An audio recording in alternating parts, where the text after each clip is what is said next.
Hi, everyone.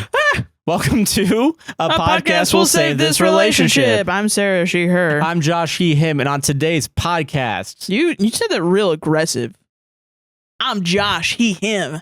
trying to be clear in my language. Be proud of me. I almost screamed into the microphone. I didn't I'm proud of you, yeah. because I don't want to wake people up when they put our show on at 9 a.m. Fair, yeah. Yeah, we tried to make people laugh. We Yeah. tried to make each other laugh. Yeah, today. we did a laughing last one laughing because the UK version came out and it was a funny show, so we tried doing that at the beginning. Like you laugh, you lose. I explained the Da Vinci Code.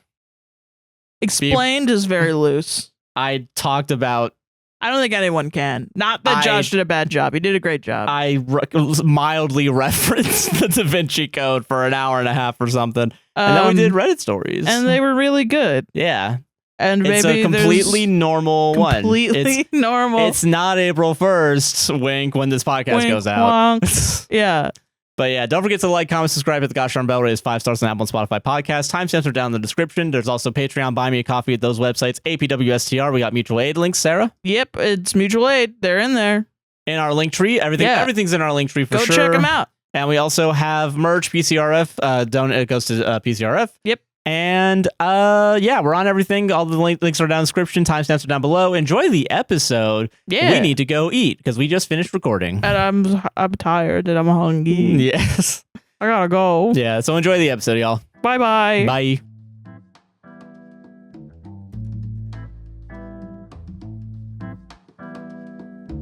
Happy Foolish Day. Happy Foolish Day, Sarah. Yes. How are you doing? I am doing good. How are you doing, Joshua? I'm doing good. It's a good you grabbing your phone just spells doom. What? I didn't have my phone on me. Okay, that's fair. I will say you've been teasing like doing a bit, and I don't know what the bit is And you won't know. until we're in it. Yeah.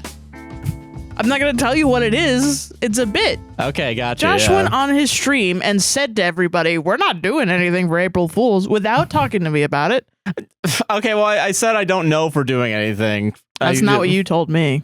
You told me that we're for sure not doing anything, which is crazy because I've been planning something and hyping it up on the show, kind of, in a way, for the past 4 weeks. Or maybe even 2 months. I don't even remember how long I've been doing this. What? Okay. Yes. Okay. I've had something in my mind. This whole time? Mm-hmm. Fuck. Okay. Yes, yeah. it's a long con. Yeah. And it's going to be great. Okay. All right. I'm ready. I'm ready for it then. Great. Are we starting off with it? No. Oh, so I can talk about the Da Vinci Code. No, we talked about what we were doing. We're going to do the last one laughing because we've been watching the last one laughing UK, which is really funny. Oh, yeah. Okay. Yeah. We were going to try to make each other laugh for 20 minutes. Oh, okay. And then go into the Da Vinci Code. Got it. Okay. All right.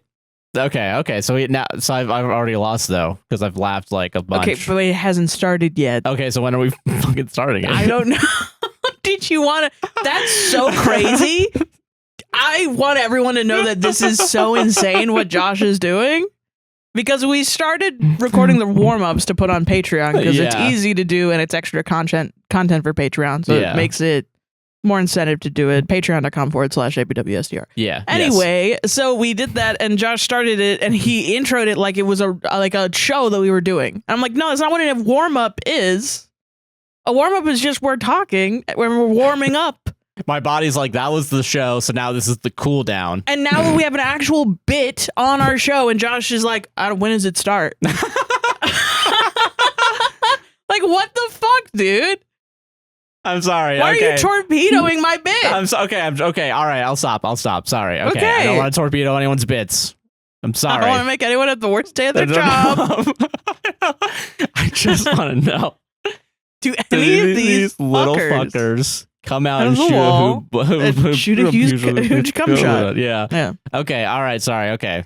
All right. I won't laugh. Okay, we're gonna take turns. Okay.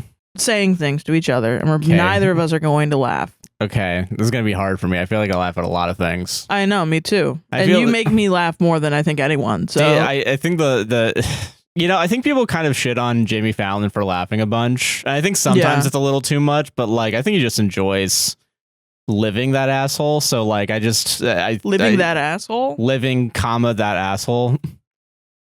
Sorry, I have to edit my words after I say them. So, yeah. But yeah, so you have to try and make me laugh. So, okay. Oh, okay. All right. Wow, I didn't prepare for this. I did. Okay, cool. I did also kind of spring it on you last night, though. You kind of did. Fuck. Okay, all right, okay. This hasn't started yet. It hasn't started yet? I thought it did, because we were both trying not to laugh. Fucking damn it. Okay. Okay, all right, okay, sorry. It's Max gonna... Okay. Because I know the Da Vinci Code's gonna be really long, but you also didn't know if it was gonna be... This episode sucks so far. Okay, all right, okay, fuck. Don't look at me, I can do this. Okay. Don't look at you. I can do this. Okay. Okay, all right, I'm not... Okay. Okay, we're starting now. All right, we're starting now, yeah.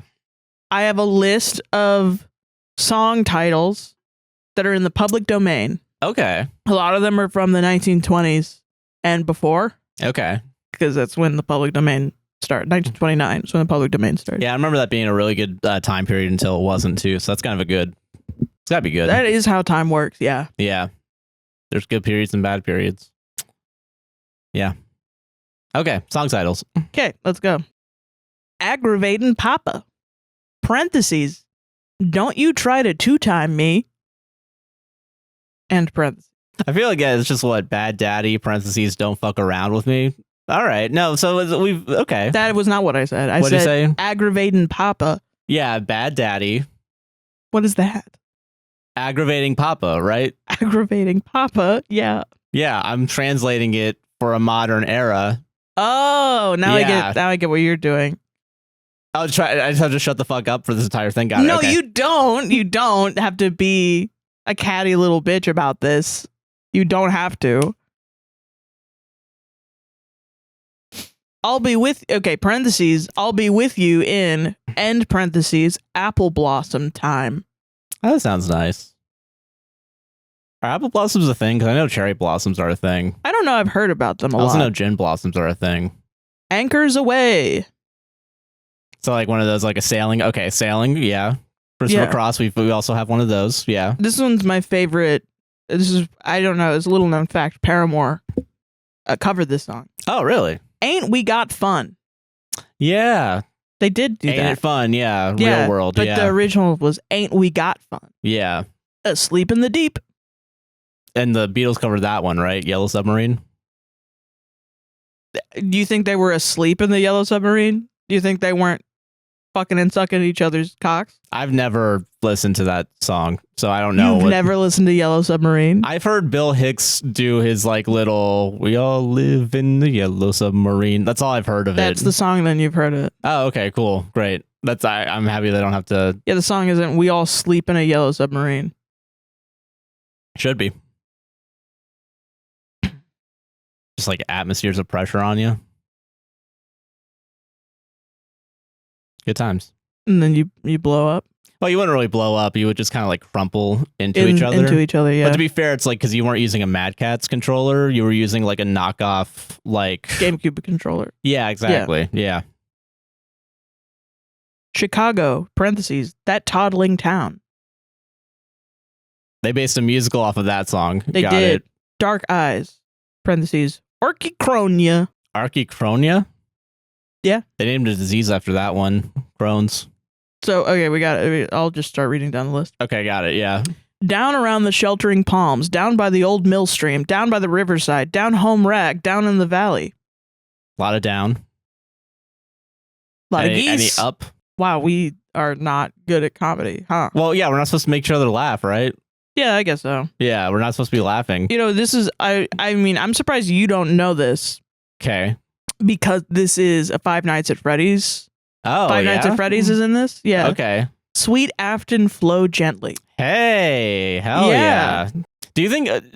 do we have enough influence now, like, to where, like, if we just mention that as a song name, someone on Twitter is going to at Scott Cawthon and be like, or at, what's his name, Blumhouse, and be like, hey, this song has the word Afton. Yeah, Mr. Blumhouse of Blumhouse Films. .net. .exe. Yeah, .exe, scary .com. movies. Like, do you think someone on Twitter, because we've mentioned that there's a song from the 1920s in the public domain, with the word Afton in it? Yes, the name. Yeah, the name. Get Afton. his name right. Well, I mean, you got to keep the budget low somehow. You can't put like Von Dutch. No one even's named Dutch. That's for the. No, that's from Red Dead Redemption 2. Yeah. Yeah. Starring Cowboys. Horse E. Yeah. Horsey. This is also for Taco Bell. Ripped this one off. The Foggy Dew. Oh, Baja Blast Mountain Dew. Yeah. Yeah. Okay. All right. 45 minutes from Broadway. Broadway. Gee, but it's great to meet a friend from your hometown. I don't want to fuck you. I want to fuck your friend. That's classic. That sounds like a title from I don't want to fuck you, don't want to fuck your friend. Get along, little dogies. Whoopie tee yo. Whoopie tee yo.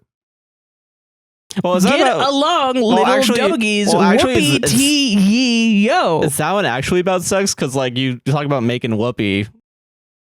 What are these degenerate? Give my regards 20s? to Broadway. A lot of Broadway love, and honestly, like that. Now I'm kind of seeing why. Glowworm. Go tell Aunt Rhoda. A lot of these just sound like early like 50s, 60s. Well, I guess this is the 20s, but like, you know. Yeah, I did tell you the year at the beginning. I forgot. Yeah. It just sounds like it kind of reminds me of like in Severance where they have like the bluesy, jazzy kind of like the work song. You mean jazz? Jazz, yeah. Yeah. Like they have work song, you know what I mean? By Bobby Darin, yeah. Yeah, it seems like these are sung all kind by of Bobby songs. Darin, yeah. Yeah. These seem like these could all be songs pulled out from a list oh, this could we can make this work in the scene. Do you think they were doing that to save money? Would you be surprised if the answer was yes? Because I would not be surprised if the answer was yes. No, I wouldn't be. Goober peas. Goober peas. Peas that goob. So you're trying to get me on the song titles alone. That's okay. Yeah, you're right. I should sing a little bit of the song. Yeah, okay, yeah. Goober peas, they're goober peas, and we're running around and a goober peas does. Yeah, I've also heard it. Yeah. Goober peas, peeing in the porch and peeing in your mouth. We're goobing around and we're goobing around. Goobing, and we're goobing peas. Come on, kids, let's pee together. Gooby. I got your ass. Sorry. I got your ass. Okay. All right, that got me. No, because I was also thinking to myself, which band do I want to throw under the rug? Oh yeah, didn't Imagine Dragons? Imagine Dragons doing goober peas. All their songs are like that. I made myself laugh really thinking about that and trying to get it out. I contributed. Yeah, you did contribute. Yeah. God damn it. Okay. All right. So that's Happy birthday. Oh, that's simple. That's That's actually good that one's good. Yeah. Are we back to trying to not laugh? I don't know. Yes, actually, because I have one that's actually might make me laugh myself. Okay, got it. Has anybody here seen Kelly?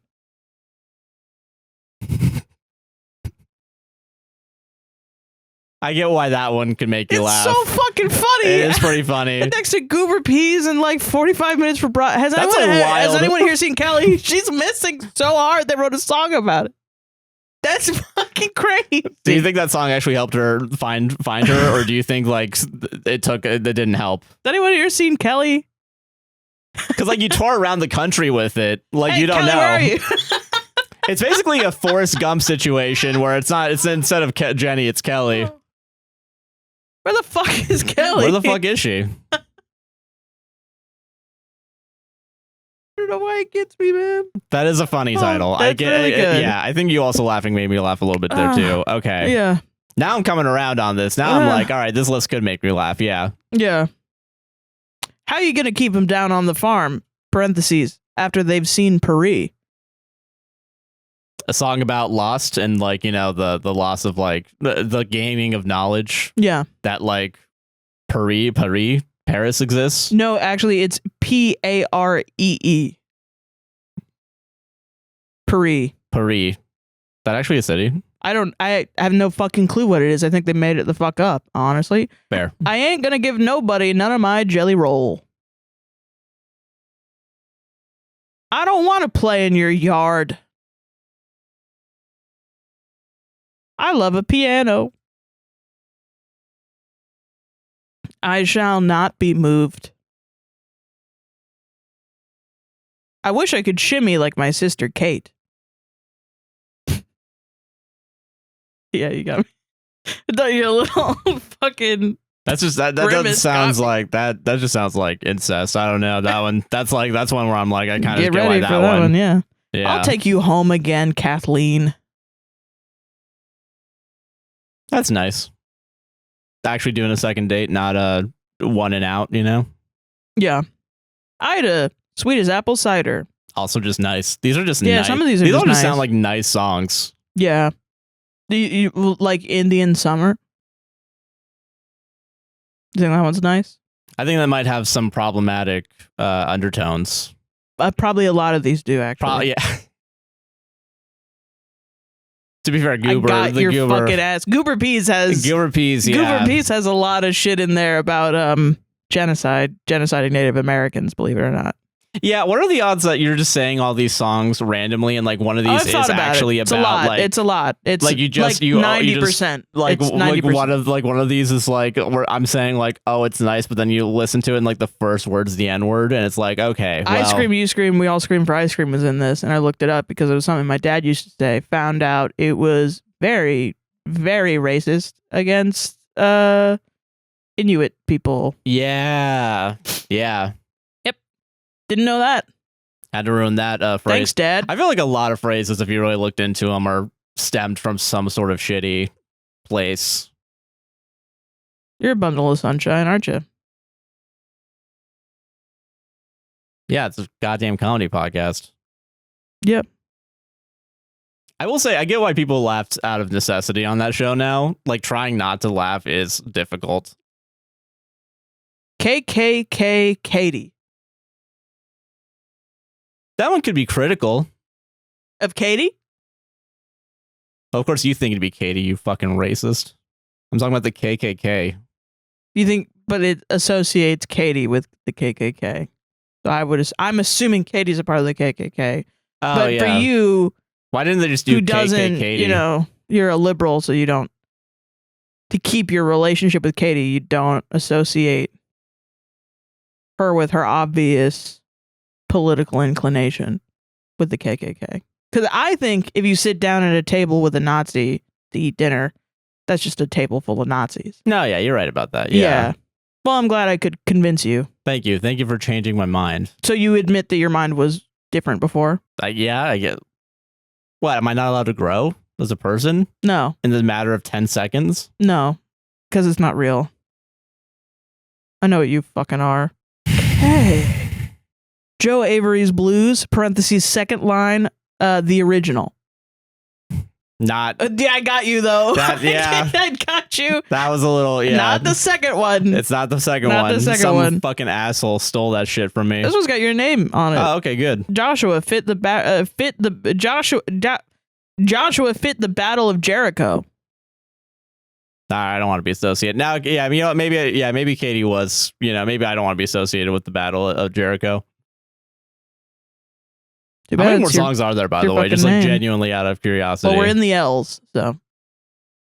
Oh, these are alphabetical. Yeah, yes. Fucking ass.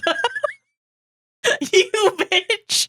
You're getting me on technicalities, though. That's not technicalities. I'm making you laugh.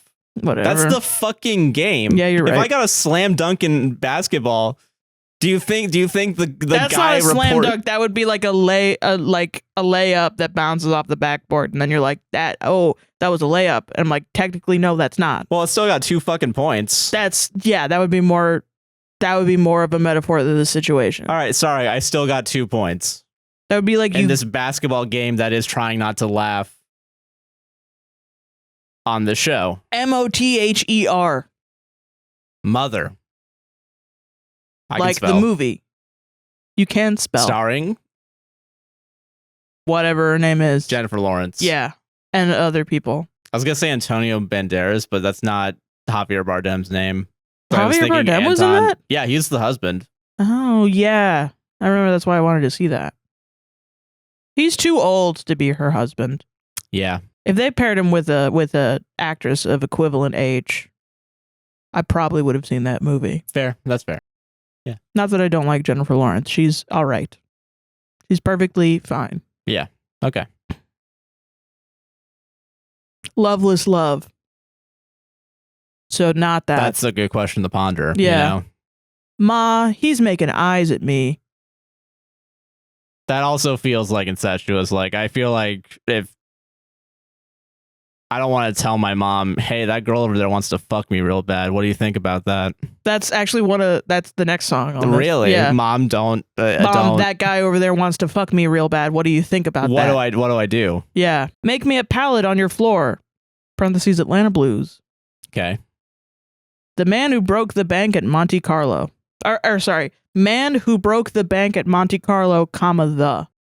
Is there a genuine... This is actually a genuine question, because I do think sometimes it's funny to do the, like, comma, the. Is there, like, an actual reason to do the? Yeah, so it's not Is it just for alphabetical? The T's. Yeah. Okay, that makes sense. Because then everything in the T's would just be the. Yeah.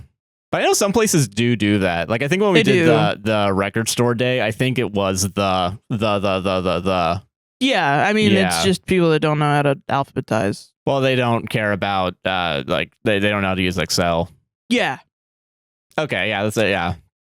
Okay, sorry, okay. But I will say... Sorry to make myself not laugh by being real fucking boring, but like... Well, yeah, to continue that, Excel posting, it is really hard to write an equation that breaks up a string in Excel when you input it in. So if you input a bunch of the blank whatever and you don't write it comma the, it's really hard to move the whatever because Excel will look at it as one string. Oh, okay, got it. Because you're putting it into a cell. Yeah. You fucking dumbass. At least I can admit that I don't know something. Where does your pride go when you realize you're wrong? Down the shitter? Because that's not really my problem, is it? My gal Sal. That's pleasant. Yeah, it is. I'm being too much on the defensive right now. I'm just letting you, like, say things. I'm now realizing that's the problem. Yeah, you actually haven't been saying things. Yeah. Oh dear, what can the matter be? English nursery rhyme. What kid's gonna understand whatever conflict is in that song? Oh, how I hate to get up in the morning. That's relatable. Oh, where is my little dog gone? You should have taken better care of your dog. Pack up your troubles in your old kit bag and smile, smile, smile. I don't know why I thought that was going to end with and let your balls sag. Polly Wally Doodle. Polly Wally Doodle. I got a sweet little poodle. Is that an actual thing? I don't know. Some of these they're like nursery rhymes. Some of them. I'm sorry. Fuck. God damn it. I forgot we're playing a game. I feel like Gen Z humor is a lot of like misunderstanding. I was gonna say, do you think KKK Katie is a nursery rhyme? Yeah. Probably. In the South? Yeah. Okay. A pretty girl is like a melody in my head. Shoddy, like a melody in my head. That's a cover? Yeah, that's a cover. That sucks. Yeah. Put your arms around me, honey. That's also a cover? Yeah. Yeah. Fuck. You suck ass. Fucking shit. And I give you all the sass, yeah. All right, back to it. Sailor's hornpipe.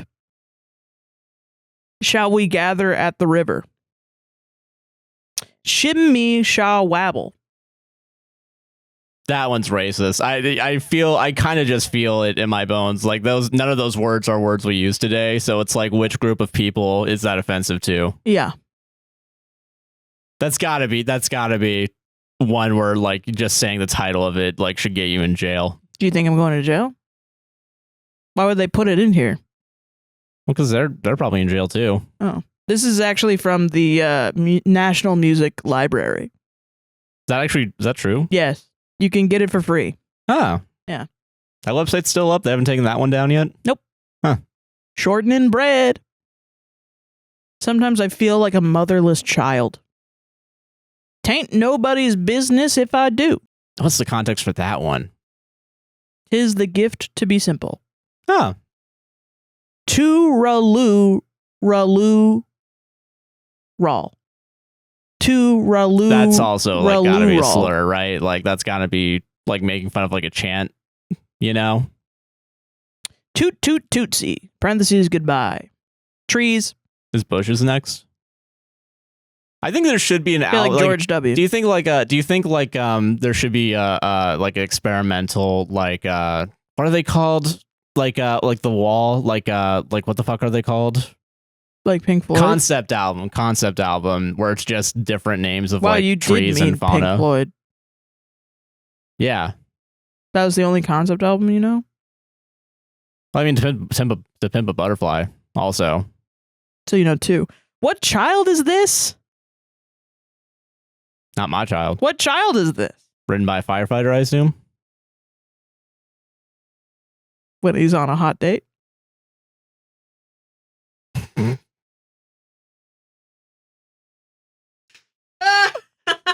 Do you know what the worst part is? I couldn't tell if that was actually a song title or if it was a fucking. That's the point. Yeah, inundate you with crap. You asshole. Okay, all right. Okay, back to it. Okay, fuck. We're so close to the end. I don't even know if there are good Is ones. that also a song title, or are you fucking with me right now? The Whippin' Poof song. That's all. That's gotta be not good. I will say none of these like make me want to listen to these songs. Like the song titles don't really. Yes, we have no bananas. Now that one I'm interested in because like that's like a supermarket tune that they play. That would be a bad supermarket tune, actually. Well, it's what I think people would leave. Yeah, because they don't have bananas. But like you can. Do you want to keep saying to You're people a bad over and supermarket over again? If you don't have bananas, is what I'm saying. Well, sometimes you run out of bananas. Yeah, and the bananas go bad. If you've ever worked in a goddamn retail store, you know you don't tell people when you're out of shit, actually. When I worked at Any Ants, I would tell people when we were out of pretzels. So what I'm saying is, like, okay, so like instead of like having to say over and over again, you go get bananas. The bananas are bad, or the they're bananas gone. Is bad. The yeah. bananas is bad. Yeah. Why do that when you can get one of those like fucking wax little tube things that you would put into the megaphone before they had vinyl and like other actual ways? I was gonna ask, you mean like a record or why did you? You looked so disappointed in me. I didn't know why. This is a real thing. I'm saying this is a real like actual piece of music history. I thought you were pretending. Where it's like the Edison created like a or one of the people working under Edison. I have to shit so bad. Go shit. Just the last couple ones. I can get through this. Who's sorry now? That's a good like breakup anthem. I think that one we could bring back. That one sounds like we could bring it back. You think? Yeah. Okay. You made me love you, parentheses, I didn't want to do it. We shouldn't bring that one back. That's just coercion. That's not good. I didn't want to love you, and you made me fall in love with you. Sad. I didn't want to do it. Didn't want to do it. But maybe they needed to do it. But no, they didn't want to. Well, wants and needs are different things, you know? I don't think, so you're saying that there's a situation where someone will be forced? Need to be loved, yeah. No, to love someone else. Disregard. Starting over. Okay. You tell me your dream, I'll tell you mine. That one I feel like actually would be pleasant. I hope that one isn't bad. You'd be surprised. Song title. Okay, no, you're not just saying you'd be surprised. That is a song title, I assume. You've got to see Mama every night, parentheses, or you can't see Mama at all. That's toxic. I feel like you're asking for like your kid to cut you off if you're like I didn't do anything. I heard it. That counts, motherfucker. No, I was just breathing. Okay, fine, fair. Yeah. But no, yeah, I think like if your mom is just like every night I have to see you, and then you're like, no, I can't this one night, and then she gets mad at you. Like, isn't that abusive? I want a girl just like the girl that married dear old dad. So you want a girl like your mom? Okay, I'll read it again. Yeah, okay, sorry, let's get so I want a girl just like the girl that married dear old dad. Okay, so maybe it's not a mom. Maybe this is like a stepmom situation. Or it could be their mom. Like, if you want, is she also like stuck on the washing machine, or they didn't have washing machines then? It would be the butter churner. You're so right. Is she stuck in the wash the thing that where you grate your clothes on like it's cheese? Yeah, stuck in like a clothesline. The wash bin. The wash bin's the name of it. Yeah, it's a bin and you wash shit in it. It's called a wash bin. It's a wash bin, Josh. Okay. That would be one if my one was. You know what I mean? All right, fine. Okay. All right. I can admit that was a laugh then, because that still brings you down. Okay. Brings me down? A point. You're at a point. Those are all my songs. Those are all your songs? Okay. Yeah. Some of them, I think some of them in there we can bring back. Like Goober Peas. Especially good. Well, I mean, I'm a goofy goober. Like, that's basically the same fucking thing. And I'm a PC pooper. Meeting up with DB Cooper to steal a lot of money and jump from a plane. And maybe die? Who knows? Who knows? Can you believe in Loki? Goober peas. Goober peas. Goober peas. Can you believe that Loki, like the TV show, was like, oh, actually Loki was DB Cooper? They did? Yeah, I assume there was like an actual plot reason that they did that, but like I feel like I don't remember that. He also kissed his damn self because he wanted someone like his dear old mother. Yeah. So he married his dad? I guess we go that route. Yeah. Don't we all marry our dads though at some point? No. Oh. I've never done that. He's fucking dead. Why was it? Thanks for bringing it up. Yeah, I wasn't talking about you. No. When I was talking about that. But you said everyone though, so. Sorry, everyone besides Sarah and anyone else who has a dead dad or yeah, you all get to marry your dads. Yeah. I decree. That's actually the newest executive order. Trump? Yeah. Because maybe then one of his kids will love him. All right, fuck, marry, kill. I'll kill a dog 3 times. Is this staying in? No, I got your ass. You did almost get me though with that. Fuck, marry, kill. What the fuck is wrong with you? I'd shoot a dog 3 times. I'm surprised that you just saying song titles was enough to break me a couple points. But I also wonder if it's just because I was trying not to laugh. That is kind of the whole point of the bit. I guess, yeah. It's kind of like, I will say the awkward silence after each song was like, oh no, do I have to say something? Do I have to like, oh no? Good. I mean, that's kind of the point of the bit. Are we done? Are we done with the bit? We could be. We could be. I don't know. Do you want a chance to try to break me? Because I've already broken you on technicalities. Yeah. But okay, fine. If those don't like count as in like I don't deserve them, even though I 100% do. I never said that. You were implying it. Okay. This could actually be like I can still break you and make it a segue into the next one. You know what? Then we go for it. Dan Brown is the author of Angels and Demons, Deception Point, and Digital Fortress. He lives in New England. And that's all the information we have on him that's worthwhile to put in his own book. That's all? Dan Brown is the author of Angels and Demons, Deception Point, and Digital Fortress. He lives in New England. A yes or no would suffice. Sorry, there's also www.branddown.com. And then... Sorry, what was that? That was www.mandown.com? Yeah, and then it's www.thedavincicode.com, and then www.doubleday.com. That's a lot of websites. I don't know why. I feel like you just have the one. Yeah, you should have one that links to everything else. Multiple pages. You can have as many pages as you want, Dan. Yeah. Mr. Brown. I mean, he has a lot of fucking pages. Do you think people call him Mr. Brown? Like the Clue character? There is no Mr. Brown in Clue. Not even in like an expansion pack? There are expansion packs for to add more to the mystery. what else happens? You get killed with like a water bottle or something. Mr. Brown killed you with a water bottle in the graveyard. Graveyard. Yeah. So all the Don't act like Clue couldn't have an expansion pack of like another place or like different weapon types. That's not what I'm acting like. I'm acting like you can't die by water bottle bonk. If you try hard enough. No, I feel like I you're don't think good. it's like the dildo joke that everyone used to say. Oh yeah. Okay. Well, Like everything's a dildo. if you I'm willing try hard enough. willing to bet. Like I don't know. Maybe the guy's like super much? old How and much? fragile. How much How much? What? are you willing to bet? All of it. I'm willing to bet All of all of what? it. Everything? Everything. Yeah.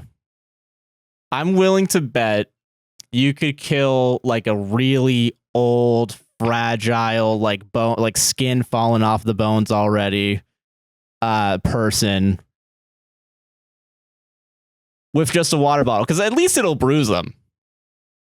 At least. At least, yeah.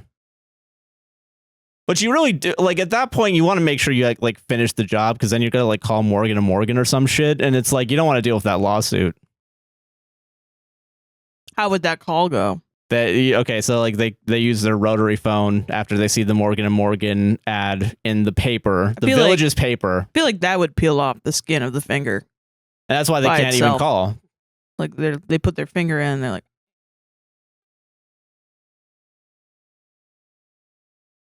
This like might that. get cut out too, because I'm now realizing that elder abuse isn't funny. It can be funny. I mean, can you imagine somebody roundhouse kicking your grandmother in the fucking face? Can you imagine fucking Chuck fucking Norris? I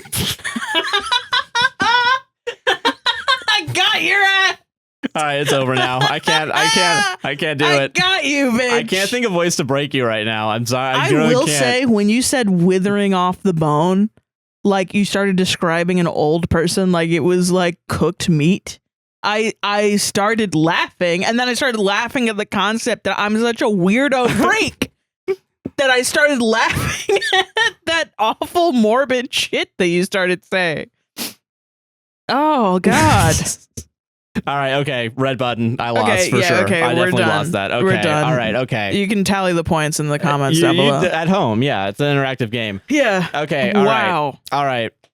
We're not funny, man. We're really not funny. Yeah. I don't know why people listen to us. Holy shit. Yeah, let's see if any of that even stays. Yeah. All of it's cut. Dude, that'd be so Oh. funny. Dude, doing an entire part of the podcast and then just being like, nah. A hard part of it is, wow, this isn't funny. Someone needs to laugh, you know? Yeah. It is hard doing this in silence. Yeah. Absolute, yeah. Especially it's bad for a fucking podcast. You know, yeah. Also, it's a visual thing too. Now that I'm thinking about it, Kind of, because but not, also, I was like, if you thinking about it, not really, because then there's the laughing part. So But you then, know like, when you're, the but, point. when yeah. someone But breaks. like, if you're almost breaking though, and you're like doing the like, a little bit, yeah. that's the visual part. Yeah. Yeah. Yeah. The silence is what really. But the silence is part of it. Yeah, it is part I of it. Yeah. think. It's the laughs you don't have. Like jazz. Yeah. Yeah. Okay. But all right. Okay. Okay. Okay. All right. All right. That Let's was- get that this was fucking fun. bullshit over with. Yeah. The Da Vinci Code. Now we have to get back into it, which is Okay. going to be a hard Fuck. switch. Yeah. All right. Okay. So. oh God. Okay. We can okay. laugh. We can We laugh. can laugh. Yes. And it's okay. So okay. All right. The Yeah. Da Vinci Code. I brought it up in passing, and I didn't need to watch this movie. I asked you to because I feel like I've been Oh, so- explained it. Yeah, it's my fault. It actually is your fault this Yeah, time. it That is. feels good to have that burden off my back. Well, 'cause Actually. I remember my mother reading it and she like described it to me and it sounded fucking batshit insane. And then I'll describe the plot of it to people and they'll be like, that's not what happened. So I'm like, okay, did that bitch lie to me? Or just lying, just like lying, being like, making up extra shit. and then there's aliens.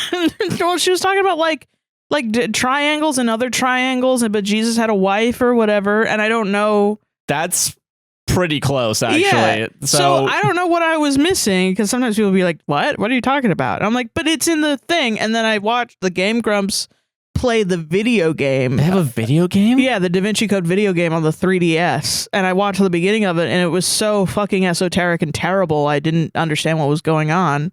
And it did not match up with in my head with what was happening. Okay. So I was like, what the fuck is this book about? And then you brought it up in passing, and I was like, you need to watch that and explain it to me, because I want to know what that movie's about. And little did you know, that actually caused me, that's going to make me have to watch also Angels and Demons. No, I knew that. Yeah, I will say, I remember enjoying Angels and Demons more when I was a kid. Okay, Really? because I'm that now one's like realizing worse, right? I probably, but that might be why I love it. Maybe, I don't even love it. I haven't watched it since I was 7. You're a huge fan. I'm the biggest Dan Brown fan. Yeah. No. So okay, I assume like everyone's mom was really into it. Yeah. Everyone I've talked to about this has said that their mother bought the book and read it. And I'm assuming that's why this is here. Like this. Yeah, actually it is. Yeah. Because I said I wanted to read it and I got it from your mom's house. So okay, it's definitely But like I'm not gonna so people are listening to just the audio, I guess. I'm gonna describe this. This is a fucking textbook with special like picture. This is a picture book. It's not a textbook. It is a picture book. It is a picture book though. Yeah. And you fucking scroll through it and it's like showing you all the like illuminated like pages. Well, not that page, but like that. There you go. Some pictures of just buildings, and it looks like just a priest, like just some random priest, like a stock photo. Priest, yeah. So this was a fucking huge craze, and I guess I get why. Yeah. It's kind of like it's okay. I'm gonna say off the bat. Okay. I need to say this because I'm going to say a lot of things that the movie describes as true. Yeah. And I assume the book as well. So I need everyone at home to, if I say something that seems like a fact that the book is saying or the movie's saying, I need you to think in your heads afterwards, me saying the words, everything I just said is bullshit. Yeah, so, you need to clip think that about that part and just have it like on ready because I'm not going to read this entire Wikipedia article dedicated to controversies of Dan Brown's The Da Vinci Code, which I'm assuming there's one for Angels and Demons as well, but I don't know if people actually really know it. There's so many that they had to divide it up. So, okay. Before I do that, we know nothing about religion, first thing. I was raised Anglican. Josh, I think, went to like a church for 2 weeks or something as a kid. Yeah, like a Methodist church, yeah. Yeah, and so we don't know jack shit. And so if we get shit wrong, that's why. And also, mostly, we're not going to try to say anything declaratively. Yeah, we're not going to do that. I'm not going to. There's no fact checking here because this would be an entire show podcast in itself. If you want accurate with multiple episodes, theological information, go to a fucking church. Stop going to your Reddit podcast. Yeah, for theological discussion. So the book starts with this. Yeah, which I think is good to go into the movie with, like this mindset that we're gonna have. Okay. Can I read it? Yeah, you can read it. Yeah. Okay. There's only 3 paragraphs in this opener that's saying that everything about this book is true except for what happens. The Priory of Sion, a European secret society founded in 1099, is a real organization. In 1975, Paris's Bibliothèque Nationale discovered parchments known as Les Dossiers Secrets, identifying numerous members of the Priory of Sion, including Sir Isaac Newton, Botticelli, Victor Hugo, and Leonardo da Vinci. The Vatican prelature, known as Opus Dei, is a deeply devout Catholic sect that has been the topic of recent controversy due to reports of brainwashing, coercion, and brainwashing, coercion, and a dangerous practice known as corporal mortification. What the fuck does that mean? Opus Dei has just completed construction of a $47 million national headquarters at 243 Lexington Avenue in New York City. Just doxing them. What the hell? Yeah, all dude. descriptions of artwork, architecture, documents, and secret rituals in this novel are accurate. Accurate. Dan Brown probably did say it like that though when he was writing it. So accurate. I know this is gonna be a nitpick of like the book, but like there should be a comma after one of those dates. I don't remember which one. Probably comma after accurate. 1979. Yeah. Asterisk. Footnote. No, they're fucking not. So okay. So that's what the book starts off with. I'm gonna go through all the subtitles for every dispute that this book has. Hell yeah. Starting with religious disputes. Mary Magdalene. Right. I'm not gonna say what it is until we get into it. The alleged marriage to Jesus. Right. Mary Magdalene in Leonardo's The Last Supper. Magdalene, yeah. Mary Magdalene in Leonardo's The Last Supper. Okay. Jesus and church teaching. Portrayal of Gnosticism. Gnosticism. Portrayal of Gnosticism. Sacred feminine.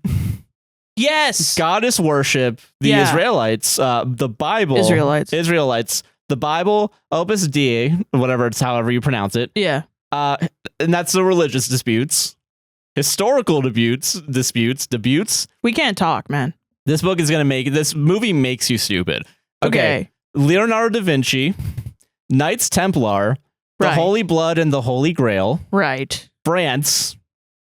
The concept of France. The book gets wrong. Yeah. Is someone who wrote this British? But let's fucking go. And then there's scientific disputes, but apparently they didn't care about that because that's nerd shit. So okay, great. So that's why I'm saying right now there's gonna be a lot of things I say as plot points that are presented as like being a real thing. And that's why I need you to, again, in your head to think after anytime I say anything. Yeah. When you say that, Joshua, that's not fucking true. I want you to remember. I also don't think it's true. We do not. The APWSTR, the partnership, does not endorse any of the Dan statements that Dan Brown is making. Yes. In the Da Vinci Code. Or really any of the movies that we talk about. Probably, yeah. Honestly, that's fair. So, but in this one very particularly, just think every time I say something, just imagine me saying everything I just said is bullshit. Yeah. That's it. And honestly, you can probably wait a couple of seconds because I'm going to be like, isn't that bullshit? Yeah. And then Josh is going to be like, probably.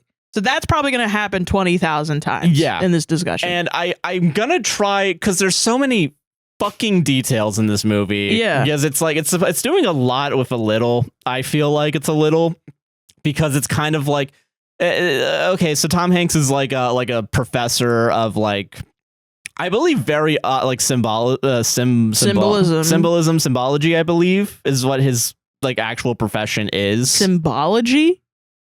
I think so. I'm gonna look that up because that's really funny. If I don't think that's a thing right now. Symbology, the study of use of symbols. Sorry, that's funny as shit. Okay, yeah, no, symbology. I'm on board. Symbology. I believe that's what. Also, unobtainium. Yeah, unobtainium. No, I get that it's a real thing. Yeah, so it's a real thing. Also, this movie's 2.5 hours long, and there's an extended version that's 3 hours long. No. I'm going to rush through a lot of this. Okay, sounds good. And there's going to be things missing that come down to like the triangle shit. It's going to be brought up multiple times. Okay, what I know about the triangle shit is that there are triangles where, so like an isosceles triangle, right? Like that. I don't know if it has to be an isosceles triangle. It doesn't have to be isosceles, but it's a triangle, and this is the divine masculine. Yeah. Or it's like all of it. Because it's like the Holy Trinity is 3. Well, you're right. The book's portrayal of it is if the triangle's going up, it's masculine, and then if it's going down, it's feminine. Because if that's like it's like a vagoo, and then if it's like that, it's got a point, which makes it a penis. I believe it's one of them's chalice and the other one's cock. Well, I don't know what it actually is in the thing, whatever. But like one of them is like I believe the feminine one is chalice, is what it's called. That's funny as hell. Yeah, but I remember that. And the combination of both, when you combine them, make the Star of David. But I don't think they say that the Star of David because it's the triangle going down and up, but like it's right. Yeah. So okay. This movie's an action-packed thriller. So yeah, thanks Tom Hanks, right? Tom. Ron Howard directed this. No, Ronnie. I will say I don't really have issues with what was directed. Yeah, it's just the script sucks, and the story sucks. Okay. So I don't really have. Yeah, it's because it's not true. There's some things I don't like about it.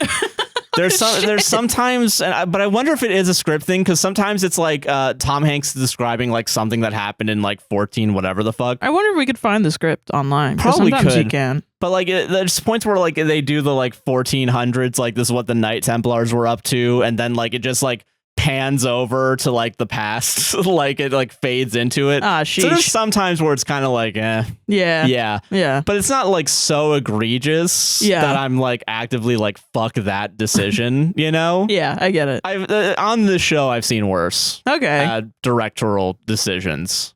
On this show. When I edit it afterwards, I'm like, that camera shouldn't be there. You mean like on your show of Josh you've seen worse in worse movies? Yes, yeah. Okay, so I'm going to go off of memory as much as I can. Yeah. So we can rush through this. Sure, great. So I don't want to fucking think about this movie ever again. Great. Okay. That's great. I don't really want to listen that much. So. All right. So there's an old guy in a museum and he's like bleeding out basically. Like he's walking like he got stabbed or some shit. I remember that was in the game. Yeah. So there's a guy like he's walking around and like he's like touching paintings because he's the museum curator. You don't know that yet, but that's what he is. Okay. And he's getting chased by a guy in like one of those robes that like cover your entire thing. Kind of like I guess monk robes, but like it's religious. It's a that monk. Yeah, religious monk. Yeah, like those priest's types of robes. Priest robes. Yeah, that's probably fair. So like he's walking around and like he just has a gun. Awesome. Really? Yeah, he does. Yay! Yeah. And he's like the guy like walls himself off and like basically breaks a painting to bring like a security system down to keep him away. Yeah. And the guy's like, so where is it? Where's the thing? Where's the MacGuffin? And then and the guy's like, I'll never tell you. And then the guy just fucking shoots him like multiple times. Yeah. Or once or twice. That's and like fun. He doesn't die yet, but he is he goes and like writes a bunch of shit in blood. Oh, great. Yeah. Yeah. And like and you don't see it yet. All the while that's happening, Tom Hanks as Professor fucking asshole. Mm-hmm. So Tom Hanks is doing like a PowerPoint presentation at a university or like at a book signing or some shit where it's like symbols, you know, look at this Nazi symbol. Is it a Nazi symbol or is it actually the Buddhist symbol? Oh, you see a bunch of pointed white robes going up. Is that the Klan? No wonder or is white that women Spain? fucking loved this shit, man. Every time you bring up a swastika, somebody's weirdo mom is like, you know, it's actually a Buddhist symbol.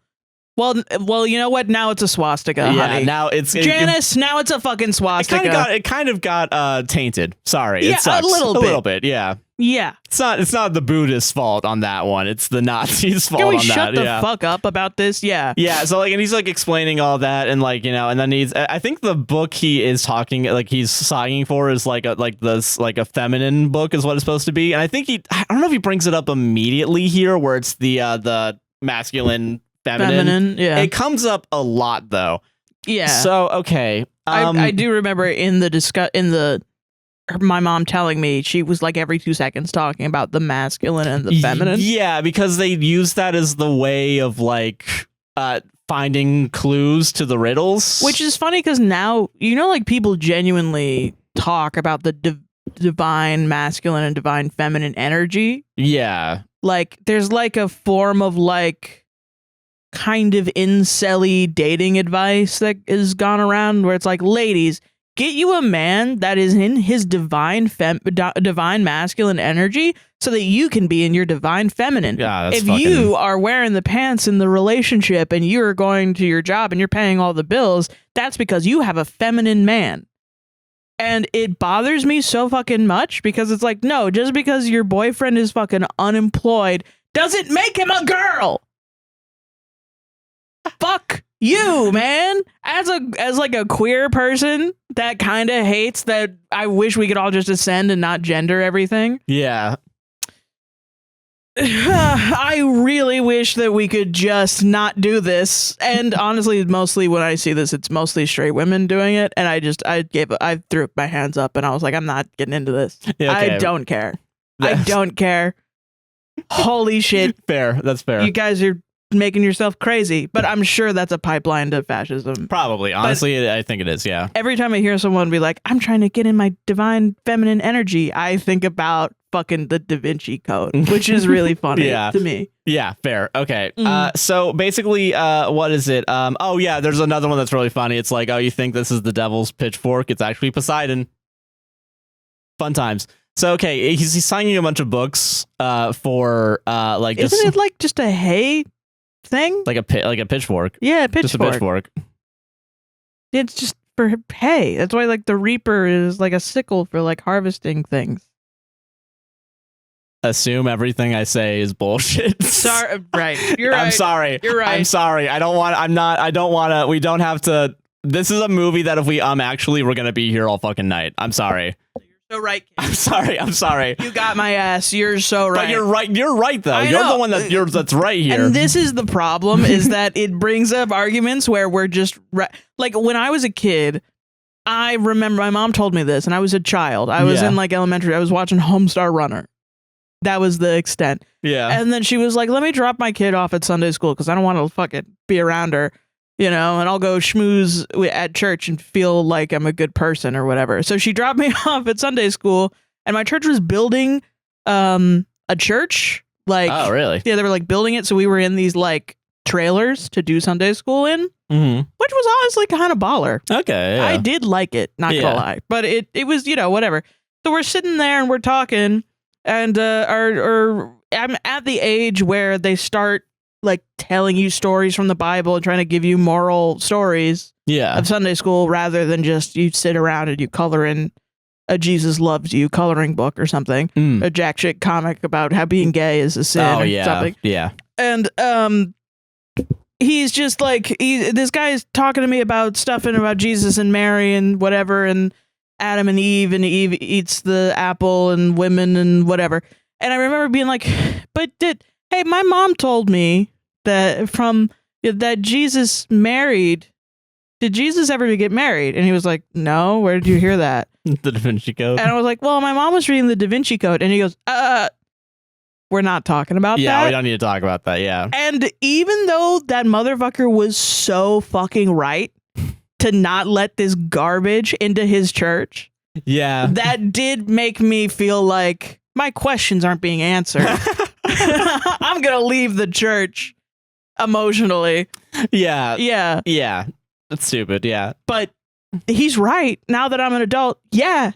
Get that shit out of here. That shit is dumb. Why the fuck? Can you think about all the fucking priests that were harassed? Oh, for sure. Yeah. By questions? But in the Last Supper, their feet are all pointing towards... Get the fuck out of my church. Yeah. Yeah, we're welcoming everyone in here. Except for Dan Brown readers. Except for Dan Brown fans. Yeah. Fair. Which honestly fair. I get honestly fair. Yeah. Okay. So, okay. All right. We got... I just looked at the cameras too. We've already been recording for 2 hours. Shit. Because we're cool as hell. We are really cool. Yeah. And cool and fun. Yeah. Okay. So, all right. The French FBI, the equivalent of the French FBI, show up. Also, I watched this movie without subtitles, and there's gonna be times where like the French just speak French, and I have no fucking clue. But I can kind of discern that like most of the time it's like ascertain. I can decode their language into thinking that they're probably saying we gotta find Tom Hanks. The movie would let you know with movie baked in subtitles. Yeah, that's what I thought too. Yeah. Okay. So, all right, the French FBI, it's Leon the Professional. Leon the Professional shows up. Stop calling me scam artist. Okay, Leon the Professional shows up, and he's the FBI, and he's like, hey, you need to come with me. And then, like, the guy that got shot is basically Hanks's drinking buddy, and he's the curator of the Louvre. Oh. Yeah, so this all takes place in the Louvre. Right. A pyramid, triangle. So... The Louvre's a pyramid? Yeah. I didn't know that. I'm dumb as shit. I believe that's what it is. Hold on, let me double. Whatever. Everything I said is bullshit. Who cares? I'll look it up later. I didn't know that. Whichever museum is the pyramid one, the one that's a glass pyramid. You can look it up. Yeah, I think it's the Louvre. It probably is the Louvre. Yeah, it's where the Mona Lisa is. So okay. Yeah, that's the Louvre. Yeah, the Louvre. Yeah. So they go to the Louvre and like they show up and like the guy's there and he's dead and like in blood. Oh, it is. Wow, I didn't know that. Yeah. Okay. Good. Damn. All right. So they go to the Louvre. They walk. They walk past, and this is an important fucking detail. They walk past one of the exhibits where it's like it's a pyramid on the bottom, and then like a larger pyramid on top. Triangles. So they walk past it, and Tom Hanks is like, oh, that's whatever that exhibit is or whatever. Yeah. And the French guy's like, I don't fucking care about museums. Let's go upstairs. And we also learned that Tom Hanks has a fear of enclosed spaces. because and Very Finding Forrester. Yeah. Yeah. So the reason why he has a fear of confined space is it's explained later in the movie. I think we should just rip this Band-Aid off now. As a child, he was stuck in a well overnight. Damn, Batman coded. Yeah, so yeah, and then a bunch of bats came out and he became Batman. Hanksman, yeah. Hanksman, yeah. Yeah, so, okay, so they go upstairs and they find the dead body and like, I don't know, there's also a lady there and like she's the daughter of, or the granddaughter of the guy. And she also happens to be on the police force so she can come in and just like also look at the body. Dude, yeah. And like there's a riddle that the guy wrote in blood, and then also there's just find Tom Hanks written in blood. Oh, so and like I think when he gets there, it only says find Tom Hanks. Okay, and then they go. Tom Hanks goes to the bathroom, and then the lady follows him in there and is like, "Hey, they think you killed him." Yeah, and that makes the most sense usually. Yeah, find the guy that killed me. Yeah. And it does seem like that, but also the time frame he's getting killed, he's doing the speech. Yeah. So it's kind of like stupid. Well, I mean, they don't know that yet, though. They don't know that yet. That's fair, yeah. But okay, so like, and the lady shows like a photo of like the actual what was there. So the French Leon the Professional tampered with the crime scene. Wow. Erasing the riddle thing that was there before Tom Hanks showed up. Because he knew that Tom Hanks would solve it. Yeah, and then the riddle's basically like it points to like one of the paintings or whatever, and it's just they throw the tracker into like a dump truck, and then they start chasing it because they think he's escaping, and they have to like sneak around the police that are still there. There's only like 2 guys there now. Okay, and like they go to the painting. Some fucking shit happens. I don't know. You know, I used to think action movies and like dramas like this that were hard to write. Yeah, but learning this, like you telling me about shit. And also going and seeing the Bourne Identity experience in Universal makes me realize it is just they're all like MacGuffin chasing after stuff. Yeah. Stories. Yeah. They go to the Mona Lisa and then Tom Hanks like, oh, isn't it crazy that's like asymmetrical because one side's supposed to be the feminine, one side's supposed to be the masculine. And everyone's like, no, it's not crazy. Shut the fuck up. Yeah. I fucking wish. Yeah. Okay. And there's another secret. Anagrams. There's a bunch of anagrams that he has to like. And also they do the Sherlock thing where like the letters come out and he like the letters light up in the order it's supposed to be in. Yeah. Which it's not Sherlock. That's Beautiful Mind. Beautiful Mind. Sorry. Yeah. Okay. So. There's that it has the word rocks in it. The anagram has the word rocks, so they have to go to a different Da Vinci painting. So yeah, all the cops also return once they find the thing, so they kind of have to leave, like be real quick. Yeah. Oh, and then they find out that the grandfather's like has a cross like thing, so I think they take it at this point. Oh wow. Yeah, and it's revealed that so the grandfather was part of a secret society. Okay. That the granddaughter kind of knows about, but kind of doesn't. So like, what is it? Oh, I'm sorry, I fucking forgot. This is when I realized the movie was basic as fuck. One of the anagrams, the riddle in the beginning included the Fibonacci numbers, but very obviously out of order. Go! But like they were out of order, and then Tom Hanks is like, they're the Fibonacci numbers, but they're out of order. like that. And we dunk on dialogue nowadays as being this explanatory. Is as if this isn't already fucking That's bad. Funny as shit. Yeah, letters also. Letters were out of order, so they're all anagrams. Whatever. Yeah. Fucking. They get time. So okay, he's part of a secret society meant to protect the secret source of God's power on Earth. Is what it is. Yeah. Then they try going to the American embassy, but the cops are already there, so they just have to fucking drive away. Yeah. And also, Sophie not only is like the granddaughter, but also she's like a fucking race car driver. Like she's fucking drifting and like doing all this shit. Well, yeah, she's a cop. Yeah, she's got to learn how to do pit maneuvers to knock over pregnant women for speeding. Fair, yeah. 5 miles over the speed limit, killing both of them instantly. Yeah, exactly. You know, that's fair. You need to know that. Yeah. Necessary procedures. Yeah. Yeah. Okay, so we go back. So we go to the guy, the monk guy. Right. He's also the palest like guy you've ever fucking seen. Like he's just pure fucking like white, like chalk white. Okay. And he self flagellates, harms himself for God. Yeah.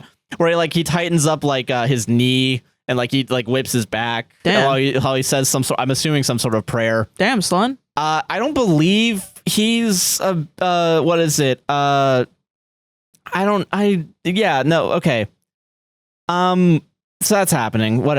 He's doing that. He also get a flashback scene where he was like getting abused and he was in he got sent to like protective services, and then Doc Ock from Spider-Man shows up and is like, he's a bishop and he's like, I'll bring you in. Oh, I think I remember him being in this movie. Yeah. So okay, and then they go to what is it? He goes to like this church and he asks about the Rose line. Yeah. And the Rose line, I believe, is like the original. It's either the original, like what was determined to be the prime meridian or something. Like it's some sort of specific longitude or latitude. I don't remember which one. Okay. It's like a very specific like line going across not London, but maybe it is London, because they go to London at some point and they use a line to figure it out. Whatever. Yeah, so, we're not gonna know. Yeah. Okay. So oh God. Yeah. I'm sorry. I'm having like a fucking aneurysm trying to remember. It's okay. You're all right. Okay. So with markers of the first prime meridian, which happened to go through the church they're in, she's freaked out by him and just fucking leaves. Yeah. Okay. So Hanks and Sophie's the character's name. Yeah. Sophie go to the park where it's like, I guess, secluded enough to where like we literally see a guy blowing a guy getting blown. Oh, literally, that's in the movie. That's in the movie, yeah. And I guess it's because they're trying to find someplace secluded to talk about like they're escaping the cops. I guess. I don't know why I'm choosing to believe he was blown away by the wind. Yes. I don't know why. In my brain, he just like flies away like he's on a piece of paper. Yeah. Oh yeah. Okay. So the pale guy breaks into a part of the church and he gets like a thing that has like Job. I think 38:11 on it, which is Job. Yeah, the book of Job. Yeah. Yeah. Okay. Whatever. Sophie. Yeah. Okay. So yeah, I don't know why there's so much bullshit in this fucking movie now that I'm looking at it. Yeah. Okay, so we learned that Sophie's grandpa always gave her like treasure hunts to do, like, and to solve riddles. You're so right. There's so much. Yeah. So many beginnings. Yeah. Going on, which I think is why I never got into it, because I was like overwhelmed, I think. Yeah, and like they talk about the like secret society, because I think they realized that she was going to be part of the secret society probably at some point, because that's why she's learning all these riddles or whatever. Okay. And then Hanks is like, well, I hope the society isn't real, because they always end in bloodshed. And then just explains all secret societies. Okay. Yeah, because they think it's the Knights Templar. We're actually made to find an artifact and not only protect the Holy Land. The Masons the Masons are never brought up. Okay. I don't think the Masons are never brought up in this movie. I mean, that's because the Masons are American, I think. Probably, yeah. So we're the French and the Brits. I'm just saying the Masons, they just meet up. Yeah, but like, they don't end in bloodshed. Yeah, unless they do. Maybe. I don't know. Maybe in their history. So very specifically, the Knights Templar were meant to protect artifact and protect the Holy Land. And so they found it, and the church gave them limitless power at some point in history. Okay. But then they became too powerful, so then the church was like, actually, fuck you. We're going to kill all of you guys on Good Friday. Okay. Friday the 13th, as Sophie says. So there's one specific year where Good Friday was also Friday the 13th. I assume it's a real fact. I don't know. Well, it has to be. It has to be. Yeah. Every Friday at some point is going to be a Friday the 13th. It's not the same every year. Yeah. Yeah. So, okay. And the artifact is the Holy Grail is the artifact that they're trying to find. Okay. And the cross they have is a key, and it's a fresh metal key. So it's like it's been recently used or whatever. I'm going to be so fucking for real right now. If you want a story like this and you think this sounds cool, just play Assassin's Creed. Yeah, honestly, it's a better point of the same shit. Yeah. Yeah, okay. So the nun that's at the church with the pale guy is like trying to call the police or something, and the pale guy spots that and is like, "Hey, can you give me the keystone?" Fucking not. Yeah. Yeah. Keystone, by the way, not really brought up at this point. It's just a keystone is what it's called. And then the nun's like, "I don't know. I don't fucking know." And so she's dead now. She gets killed by him. Okay, great. And even though I think he's also I assume there was a line about her being a tool of the church. I don't know. Because she's a nun, or just because she exists? Because she's a nun, yeah. Okay. So Doc Ock meets with other bishops for like a very secret meeting against the church. He needs funds and untraceable bearer bonds to spread real Christian values and to destroy the Grail, and the priories will be silenced. Okay. Is his bit. And he's being contacted by a man who calls himself the Teacher. So there's a big conspiracy growing. All right. Okay. All right. Tom Hanks, he finds the place where the key goes, and it's like basically like one of those like security box places, okay, like where it's like you put it in, and like they also find out that they're on the most wanted list, like they're already on it, and the guy the people running it figure it out, but they don't call the police because apparently when they need to leave and the cops start showing up, the guy's like, well, we actually have an escape clause for your account very specifically because your account's been here for 200 years. Yeah, and they find the security, the safety deposit thing is like, it has like, I'm assuming more riddles in it. I don't know. Nice. I don't remember right now. Yeah. Okay. So, okay. What if we put a Sudoku in there? Yeah, honestly. That would be fun. That would be fun. What if they have a fun time while they try to, I guess, overthrow the secret society that's backed by the church? But not really? Well, not anymore. Not anymore? Well, there's also a different secret society that's working. Good? That's bad. That's bad. Well, there's one, the grandpa was in the good one. Grandpa was in the Doc good Ock one. is the Catholic bad one. Right. Doc Ock bad, grandpa good. Right. And the church is with the bad one. Well, the church is not even included with the bad. Like the bad ones are doing it kind of without the church's knowledge. That's why they need the bearer bonds to be untraceable. And the good one is the Knights Templar? Yeah, the priories. The priories are, but I think the priories spawned out in the movie. They spawned out of the Knights Templar. Probably. I think. That's very medieval. I don't recall, honestly, right now. Which I only know it because I played Kingdom Come Deliverance. Yeah. And all the kids were talking about how probably they don't want to get factual game too. Get locked up. Not really. Kind of not really. Okay. Yeah. All right. Okay. So like, the key to unlocking the security box, they make a big deal out of it, where it's like, all right, you only get 3 tries to unlock the thing, or else you don't get access to it. And it's what is this, a fucking iPhone? Yeah, it's the Fibonacci numbers from the beginning. Right. So it's it's like mystery solving is all about making connections. Yeah. Yeah. To things that you did earlier. Right. Which is, I guess, kind of true. Whatever. Yeah, I guess. Yeah. Okay. So yeah, account has a safe passage clause, and they basically go out in like one of those like Brinks security cars, and like Hanks is like, I don't want to do it because he's afraid of confined spaces, but he's like. He just goes into it, but like the entire time you see him in there, he's just like curled up in a ball, basically, where it's like, I don't like this. I don't fucking like this. Yeah. Oh, okay. All right. So yeah. Okay. The Doc Ock, meanwhile, is waiting on a call from the Teacher to where to deliver the money. Pale guy isn't the Teacher, but he's a soldier of God for Doc Ock. That's funny. Yeah. Yeah. You know God loves that. Yes. Yeah. Christ, I'll use his name for ideologically somebody else. Very familiar. Maybe we should put Trump's fucking face on a coin or whatever. That might be fun. Yeah, that'd be a good time. Yeah, I think everyone would love that. Yeah.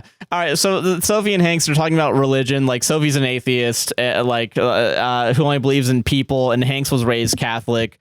He's scared of cramped spaces because he was stuck in a well as a kid.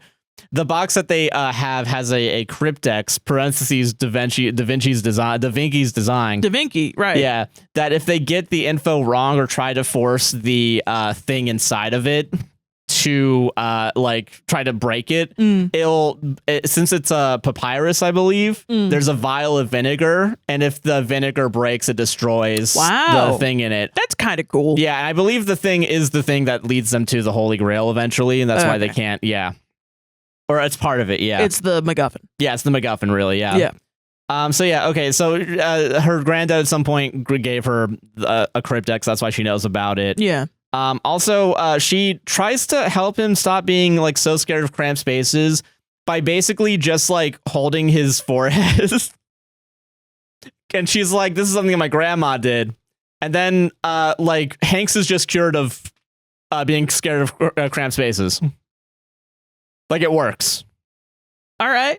Yeah. A lot of magic I gotta accept in this movie. Yeah. So, okay. So, also, we also learn that when Sophie was a baby, she was in a car accident with the rest of her family that killed everyone besides her.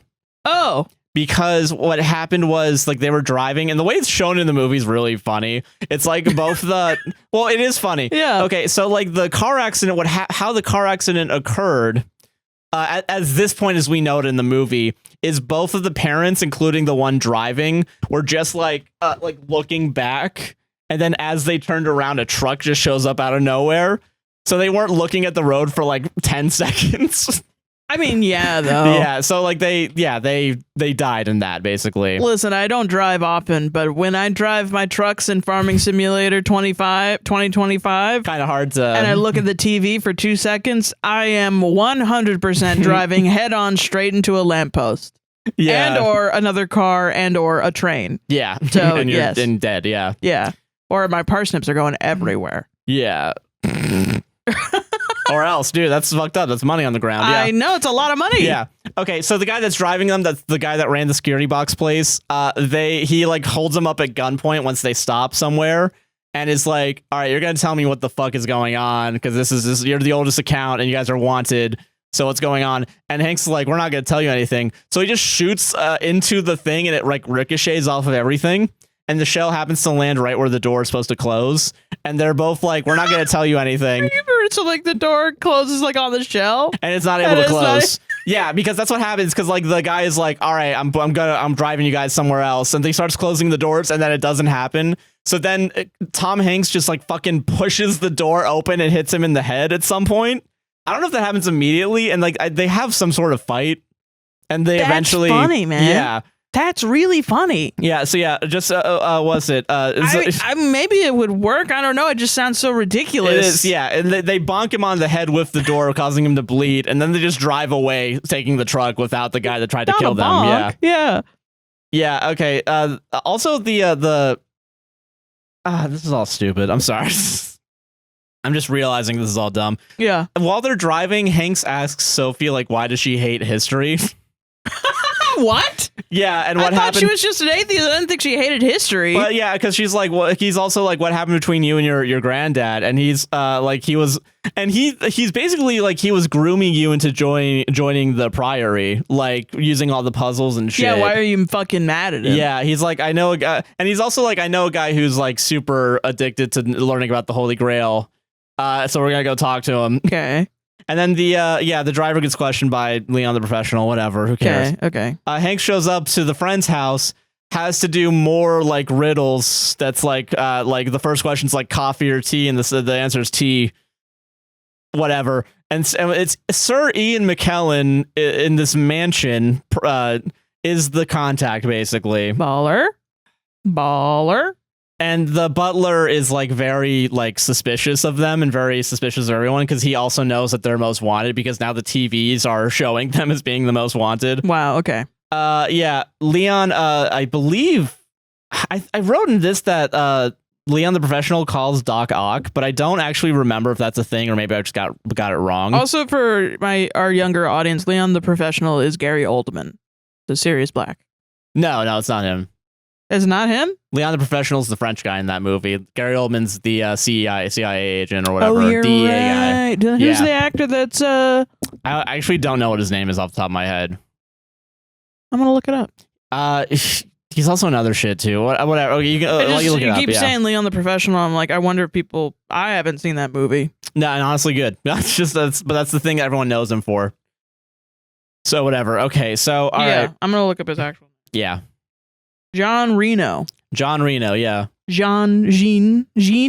Jean Reno. 911. Yeah. Reno 911. So okay, Reno 911. Okay.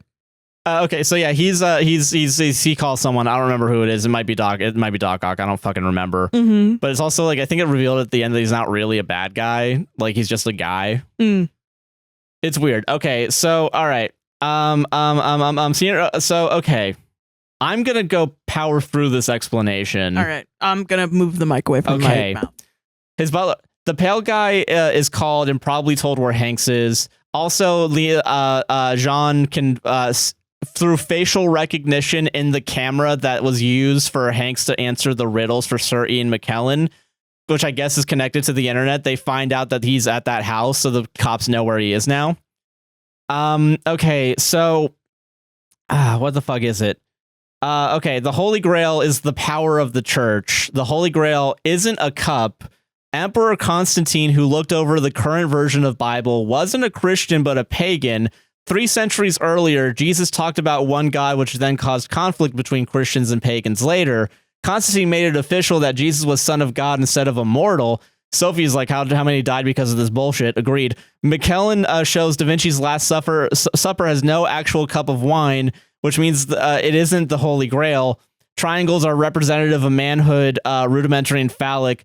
Female symbol is a V shape.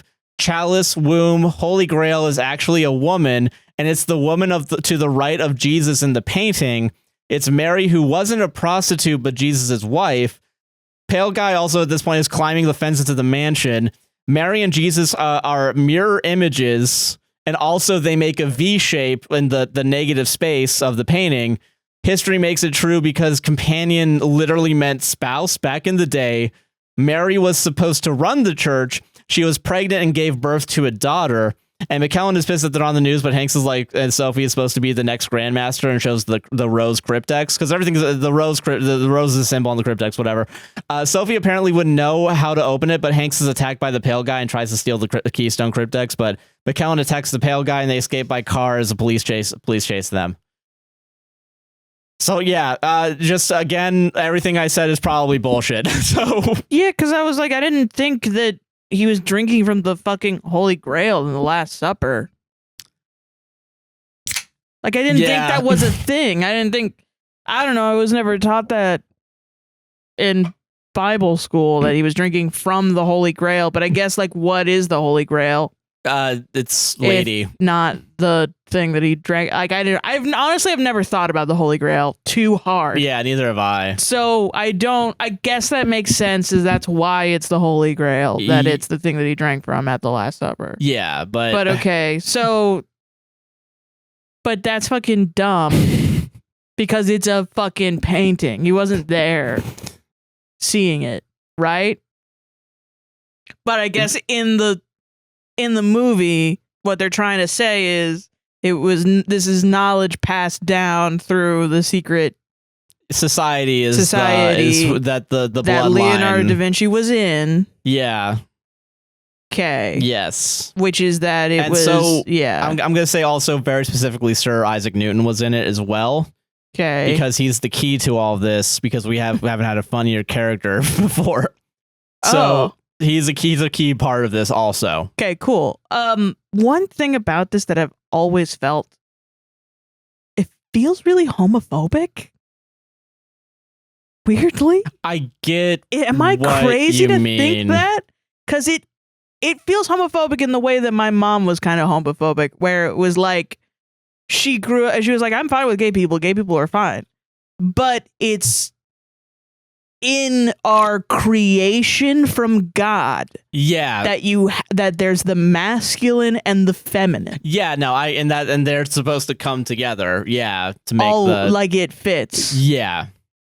So it's okay if you're gay as long as you eventually end up straight. Yeah, because basically they're treating Jesus as if he was real, but like the church technically is lying about it, but like the symbols matter to someone. I don't know. I don't fucking know. So that's how it always felt to me. And it also felt very like it being the Star of David and talking about Israelites and stuff. And like, I'm going to be honest with you, I don't think I wrote that down in here, that part. I don't remember if it was an important detail, but yeah, sorry. Well, I think in the book maybe, where just the concept that these things that lead back to Judaism are in these symbols everywhere, I feel like feeds into that anti-Semitic trope that Jewish individuals are like everywhere and run everything. Yeah, especially when you're talking about like secret societies. I get what you mean. Yeah, which I really don't like, even getting kind of close to that, you know? Yeah, that's fair. Both, I think, is really weird. It feels very strange. Yeah. To me. Okay, that's fair. I get that. And I've always felt this as a child too, because I was like, once I learned about it, I was like, what are you talking about? But Sarah, have you considered the fact that the Priory is Zion? Fact, period. Fact, colon. Sorry, not period. Same Jesus. diff, whatever. Okay. Dumb. I'm dumb. Okay, so the police is chasing them. The pale guy is meant to kill any proof of Jesus's bloodline. All the people, Suri, McKellen, the butler, and Sophie and Hanks, they all get on a plane heading for Zurich. She confronts the guy for killing her grandfather because they're also bringing him because they knock him out. So he's like just on the plane with them. Yeah. Yeah, so they're all flying to Zurich, and like he just repeats he's a messenger of God. That's all that happens is the plane takes off, whatever.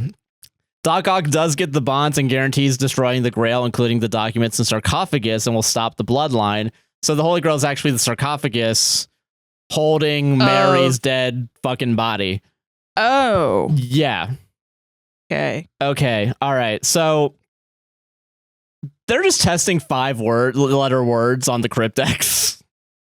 But you're not just supposed trying to, because it'll fucking, okay. Sure. Yeah, so they're just doing it as he explains how no one has found Mary yet. There's a literal translation of something is behind the rose. So the rose on the box is actually a button/coin with backwards text with tips them off towards London.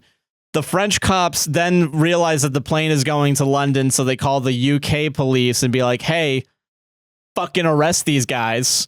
And so what happens is when they land the plane, as it's turning, we find out in a minute that Hank, Sophie, and the pale guy all rush into a car like in the back seat while the police aren't really there and looking. Okay. And so then Ian McKellen and the butler come out as like all the cops are like, what the fuck's going on? You're what's going on? And Ian McKellen's like, I'm just here for a doctor's visit. There's no one else in this plane. You can look for it, but I got to get to this doctor's visit. And the UK police is like, search the plane.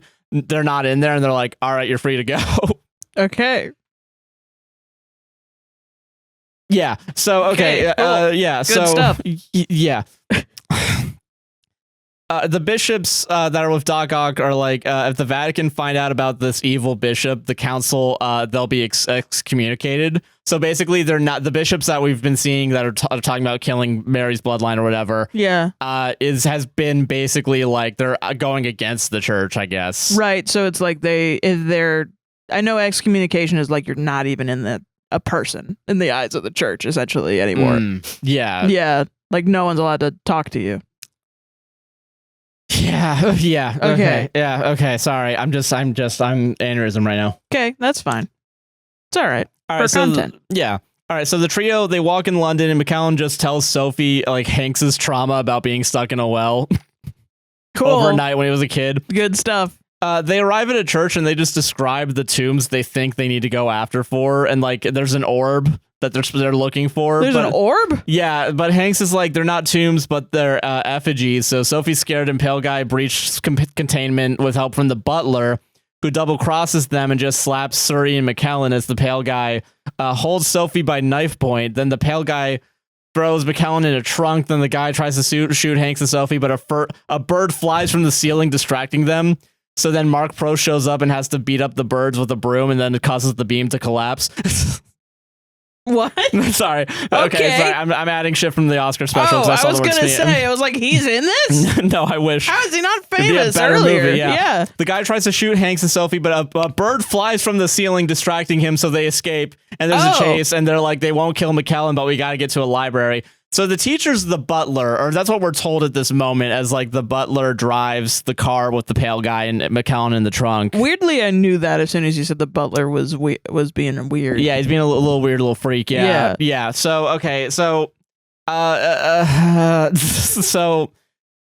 teacher's the butler, and the pale guy wants to do more, but the teacher's like, don't let ego get in the way. And the other two are on a bus, and they're like, the library's like too far away to figure out the answers to this clue before McKellen's killed or whatever, I think is what they think. Yeah. So they just go to a random guy that has like a phone and is like, hey, can we use your internet connected phone? And they just search like very specifically like some sort of fucking bullshit. I don't... Okay. Meanwhile, the teacher talks to an unseen guy and gets paid heavily for like doing capturing the pale guy or whatever. Yeah. And drinks from a flask the unknown guy gives the butler, and they're like, And it's obviously it's poison, so the butler dies. Okay. Yeah. Okay. So much shit. Okay, so sorry I'm yelling. That's okay. I'm not yelling. Okay. All right. Okay, the guy with the phone happens to also know about popes and gives them the answer. The unseen guy was actually Sir Ian McKellen, who calls the cops on Hanks and Sophie. Hanks is now looking for Sir Isaac Newton, who was probably the Grandmaster of the Priory. This really should have been called the Newton Code, because at this point it's more about fucking Isaac Newton. Wait, are they saying that Sir Isaac Newton was the bloodline of Jesus? No, he was the protector of the bloodline of Jesus. Okay. That's what that group is doing. They're protecting the bloodline. Okay. So, okay, Ian McKellen calls the cops. Hanks is looking for Sir Isaac Newton, who's probably the Grandmaster of the Priory as well, and was friends with Alexander Pope. So they go on to this tomb/effigy, whatever, and McKellen is already there, and Sophie is the last guardian of the Grail and couldn't open the cryptex, and McKellen knew about murder, but didn't do it because when history is written, murderers are heroes, and holds them up at gunpoint to solve the riddle of the cryptex. Pale guy is just sad that his job's over. Oh, okay. He's like, he's sad now? No. And notices the cops are showing up outside of his apartment, but also Doc Ock shows up to the apartment separate of the police. Meanwhile, McKellen explains about how the church has held the world by the balls. My words, not the movies. Oh, okay. I'm a better writer. All right. Pale guy shoots like 3 cops, but then also as he's trying to escape the people. But then as he turns around, Doc Ock shows up from behind him. So the pale guy just shoots Doc Ock, who's been giving him all the orders, also has been basically a father to him. Oh, okay. And then he does a suicide by cop. Oh.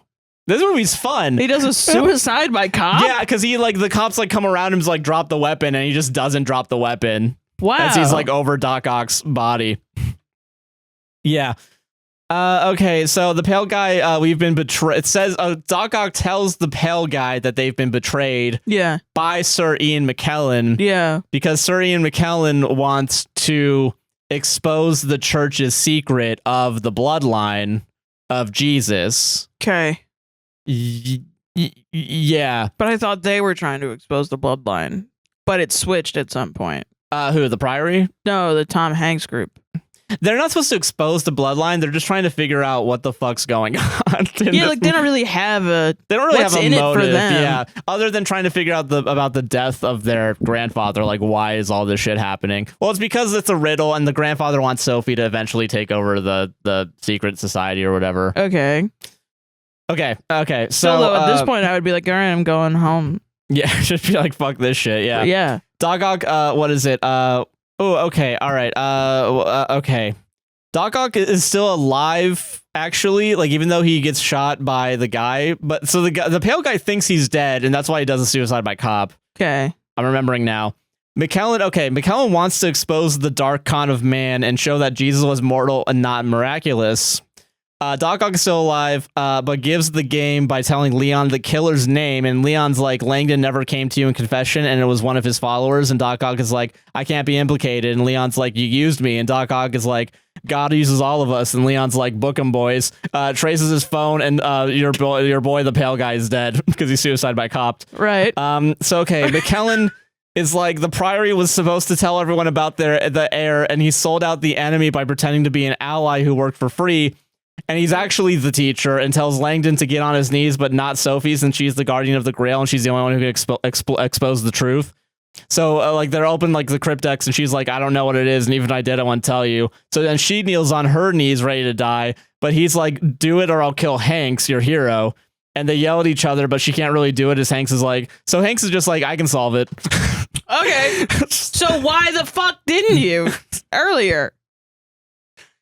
Yeah. So, okay. So McKellen points the gun at Sophie. So Hanks tries Sherlocking the solution, beautiful minding the solution by remembering Newton's tomb in the universe in an empty hand in a statue. And it's obviously the word's apple. The word's fucking apple. Because we're talking about Newton. Are you kidding me? It's the word's apple. Yeah. And but we don't know it at this point because Hanks is like, I don't know what it is, and just throws it on the ground.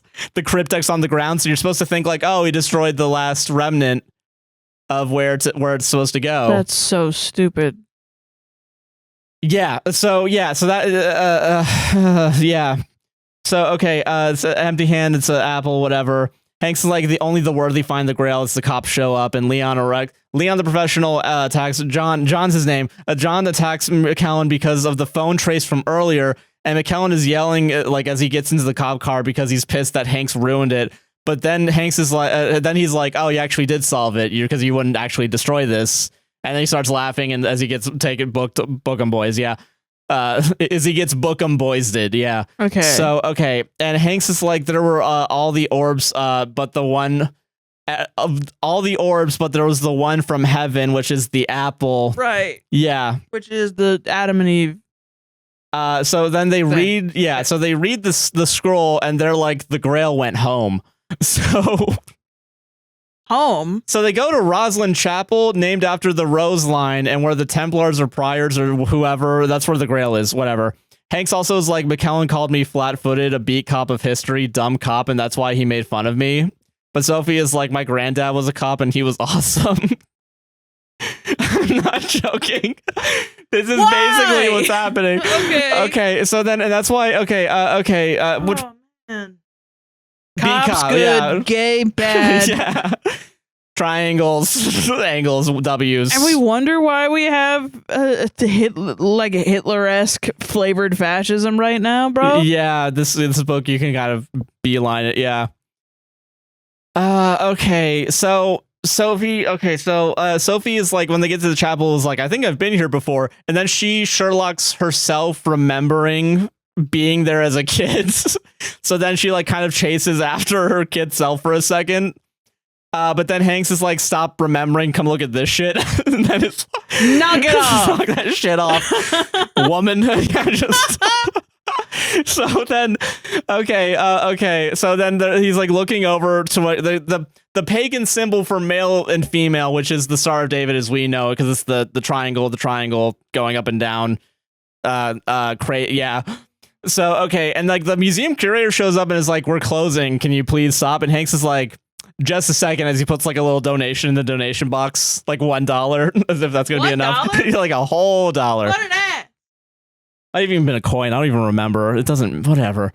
So, okay, so like they go into the private area as the curator follows and eavesdrops, and the tomb is supposed to be just under the floor beneath a rug, so they go down the stairs and they find a rose where the sarcophagus used to be.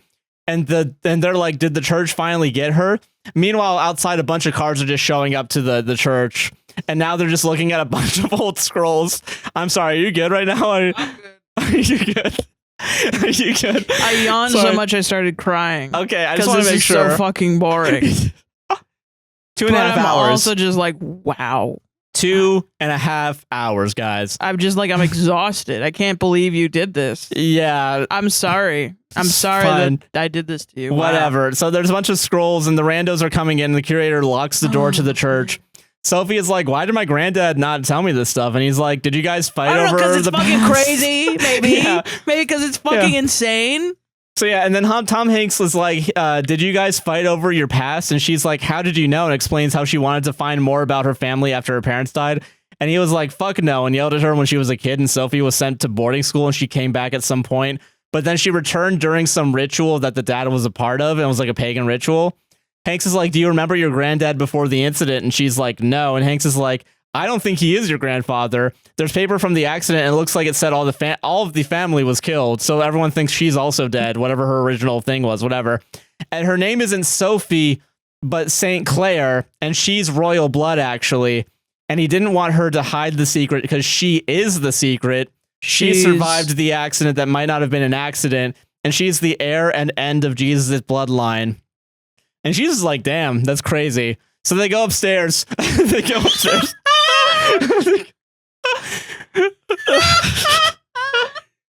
So they go upstairs.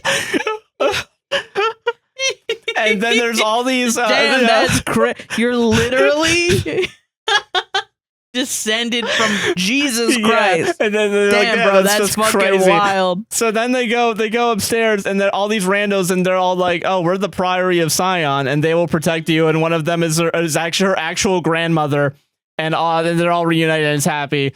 Hanks is outside, just being like all like contemplative, like, what just occurred Smoking here? a damn cigarette. Yeah, just like what happened here? Another one for the books. Tom Hanks.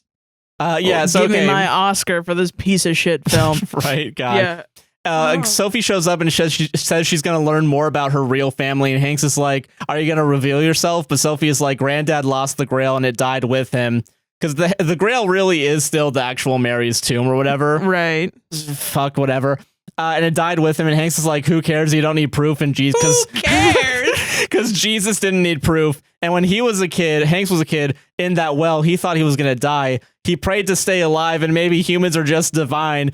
And Jesus could fuck and still perform miracles, like how Sophie cured his phobia. Jesus and fuck.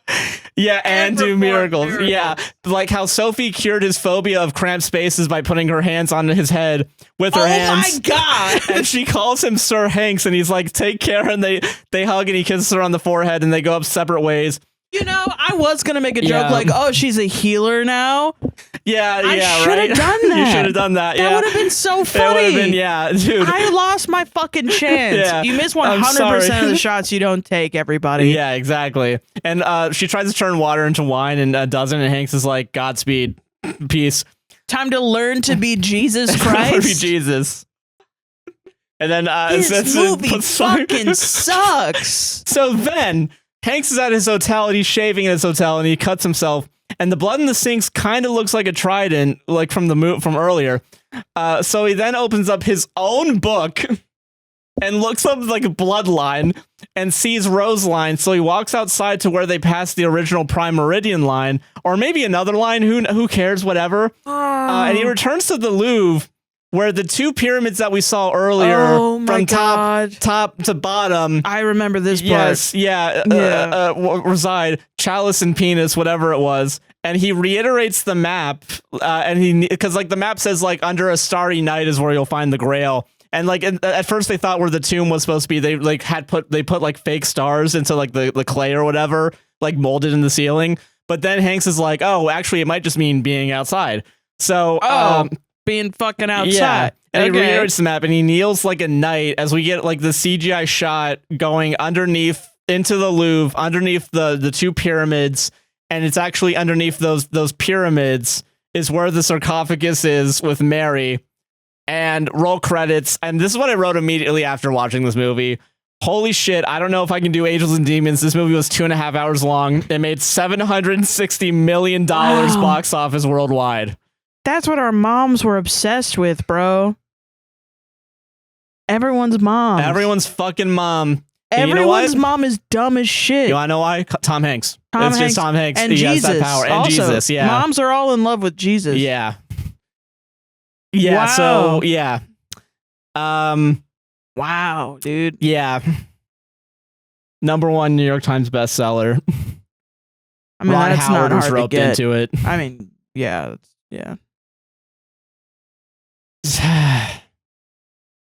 Again, assume everything I just said was bullshit. I'm gonna be honest. If you don't assume that everything you just said is bullshit, I don't know what to tell you, Ram. I don't know what to tell you. I don't know. All I know is that Jesus could fuck and still perform miracles. No, Jesus can fuck. Okay? He can fuck and still perform miracles. Dan Brown through Robert Langdon, Tom Hanks. The genius that you are, Dan Brown. The genius you fucking are, man. Oh, man. It took me 5 hours to watch this movie because I was just pausing to write down all this bullshit. You want to just fucking move on? Yeah, I don't like what do you say? It's really bad. It's just a bad fucking movie, man. It's stupid. It's dumb. Triangles are your cock. That's crazy. And triangles are your fucking pussy. Triangles are both your cock and pussy. And Nothing if you else. have both, you're Jewish. Holy Christ. Yeah. Oh, Christ. Jesus, Mary, Joseph, Sophie, whatever. Sophie, yeah. Saint Clair. Saint Clair, yeah. So yeah, I'm Angels and Demons next week. Yeah, we're doing it. Yeah, we're doing it. Hell yeah. Sure, man. Whatever the fuck I you don't want. have that book. I could ask my mom. Yeah, everyone gave up. Everyone gave up after the first one. Well, they realized that's the crazy thing, though, is that Angels and Demons. I'm sorry, I'm doing this. I hate myself for doing this. Angels and Demons came out first, but no one cared about it. And then Da Vinci Code came out, and then everyone loved it. And then retroactively, they made the Angels and Demons movie after the fact. And then they were like, "Oh, this guy's stupid as shit." Doesn't make any sense. I remember Angels and Demons more, and I don't think I'm gonna like it when I rewatch it. But I do remember like the plot thing is like, you know, those things where like it's the same backwards and forwards, but also if you flip it around upside down, it says the same thing. Oh, because it's about the Illuminati. That's why. Yeah. So yeah, get ready for that. Right, with the dollar. Yeah. Oh man. Yeah. Oh fuck me. Okay. Ads. No. Fuck this. No. I don't want to think about this. We're getting out of here. Yeah, fuck this. We got this red button. Welcome to the ad break. Hey man. Hey. You're not enjoying this one. It's fine. But if you were theoretically enjoying this one, the epic APWSTR loses their mind over the Da Vinci Code one, don't forget to like, comment, subscribe. I almost laid down on the ground. Don't blame and took a nap. I get it. I get it. Because it was so, like, it wasn't boring what you were saying, but imagining someone writing it and that being their legacy bored me to tears, to the point where I wanted to take a nap. Yeah. And I was like crying out of my eyes from yawning so much. That's fair. Which is wild. Anyway. Sorry, like, comment, subscribe, hit the gosh darn bell if you're watching on YouTube. And if you're on Spotify, Apple, rate us 5 stars, you know, and leave a nice little review. Bring more people and consume. Yeah. And also share it with people you know. Yeah. If you want to support the podcast financially, there's a couple ways to do it. You can go to buymeacoffee.com/APWSTR. It's a nice way to tip us, and you can say whatever you want in a note. We'll read it during the segment. Yeah. We do not have any coffees this week, but that's A-okay, because then I can go straight over to Patreon, patreon.com/APWSTR, where we're actually making exclusive content again for it, which is really nice. Yeah, we're recording our warm-ups for the show and then just releasing it there. Yeah. And it'll be like, like maybe 20 minutes each one, but it'll be there. It's only $1 to join. You also get, a 7-day free trial if you do our $1 or $3 tiers. Yep. We also get your name at the end of the podcast in the description if you give us $5 or $10 a month. Yep. You can also get yearly subscriptions, and you can save 10%. And you get access to the Discord, which also has our book club in there. Right now we're reading Bus 57. Yeah. Which I started reading. It's actually really good. Oh, hell yeah. It's about a real hate crime that happened. And they go into kind of the identities of both individuals involved and like the reasoning for it, which I really like. It's like a leftist perspective. Oh, okay. Which I think it's great. Oh, nice. I got to start reading that then. It's really easy to read, honestly. Hell yeah. But yeah. But yeah, that's available. Patreon.com/APWSTR once again. Yeah. There is also, what is it? Real quick, I'm going to do mutual aid links actually first. Oh, Sarah, you want to talk about those? Mutual aid links. We still have Palestine, Congo, Sudan. Never stop putting that shit in our link, our bio. We also have Lebanon. I think we added Lebanon in there. We also have hurricane relief still, California wildfire relief, mostly because I'm too lazy to take out the links, but they're still in there. So if they still work and people still need money and you feel like being a good person, go in and do that. Yeah. We also have red cards now that ICE is detaining people just like off the street. Red cards are things that you can print out on your printer at home. And they explain your rights as an individual in regards to ICE. So when ICE comes knocking on your door, you can say, do you have a warrant?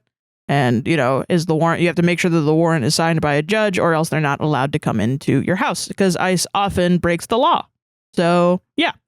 But yeah, it translates all the rights that every individual, not just citizens of the United States, also non-citizens, immigrants, illegal, legal or not, everybody has these rights in the United States. It translates it from English to other languages. So people where English isn't their first language, or if they don't know English, that can be they can be informed of their rights. Yeah, it's a very helpful resource. Yeah. Yeah. And it's super easy. Just print it out at home, cut it up, gives your family and friends. Yeah. Yeah. Leave them at your local coffee shop, on your bus. Yeah. At your school. Give them out to everyone that you fucking know, because the shit is terrible. It's getting bad, yeah. So it's been bad already. It's getting worse every day, yeah. Yeah. But yeah, definitely go check those out. We also have merch. All the proceeds are currently going to the PCRF. I got my shirt right here. Yeah, our friend Midgellyfish on Tumblr made us some cool shirts. They got me as a gremlin with Gremlin Hours. This is Josh. on the We're back, so back of a shirt with "We're so back." They're really cute. She's got a bunch of memes of me as a SpongeBob as stickers and stuff. And Josh is a shocked Pikachu face. Yeah. And they're really cool. And you should go get them. Yeah. Yeah. So I'm trying to think of anything else. Oh, Twitch.tv, a guy nicknamed JC, Prime sub. Throwing in cameos. We both have cameo accounts. Yeah, mine's Joshua Chinland. And mine is That's O'Heron, ThatSoHeron. Yeah. Yeah. So everything is there. Until then, I think that's everything for the ads. I think so. Yeah. Yeah. That's everything. Enjoy the rest of the episode. Bye. Reddit time. Reddit time, baby. Real Let's quick, go. because I know this is part where everyone skips to. Can someone get us into Epic Universe for free, please, during the previews? Thank you. Yes, thank you. We want to go. Please. I forgot about this. Sorry. I thought you were doing another I'm real selling quick. the fuck out right now, okay? I mean, whatever. Yeah, we want to get in a Creator Clash. We want Epic Universe also. So Creator Clash and Epic Universe. And Creed, if Creed ever comes down again. And Creed. And Creed. Hashtag get APWSTR to Creed Universe some point. Clash. Yeah. Yeah. All right, here we go. Reddits. Oh, God. Okay. Yeah. Am I the llama for exposing my dad's affair, getting myself killed in the process? So these are all going to be fucking Sims, right? I don't know. Maybe it's just this one. It's not going to be just this one. Could just be this one. You know what would be fucking crazy from you? And I'm now realizing this now. Yeah. You do a real Am I the Asshole, but then you change asshole to llama, and I immediately think it's wrong or fake. Could be. All right, just say it, whatever. Say it. I, teen, female, am the daughter of a wealthy family in Brindleton Bay. My dad, Jared, adult male, is at the top of the business career. My mom, Violet, adult female, was a stay-at-home mom, and I have a twin sister, Daphne, teen female. Well, I caught my dad woohooing with his coworker, Darla, young adult female. I was so mad, but I didn't let him know. Instead, I introduced myself to Darla. On another day, when my mom was about to get home from her gardening class, I invited Darla to the current lot. My dad was surprised to see her, but they couldn't keep their hands off each other. My mom returned home and caught them. This led to a big argument. My dad said a lot of things that pissed me off, and I became enraged and dropped dead. My dad is saying it's drowning to protect his reputation. Now I'm wondering if I should have minded my own business, even though mom divorced him and used her alimony to buy her dream farm. Am I the llama? I guess you're not the llama because you're not the one cheating right now, you know? That's true. Not the llama. Tell your mother that your dad poisoned you and create more drama. Oh, yeah. So actually lie about... Become a drama llama. Drama llama. Yeah. God, we're starting off strong this week, man. Jesus. Maybe it's just that I'm starting with one, you know? I don't believe you for a minute. I think you did all of them, Sims. And I'm just bracing for it.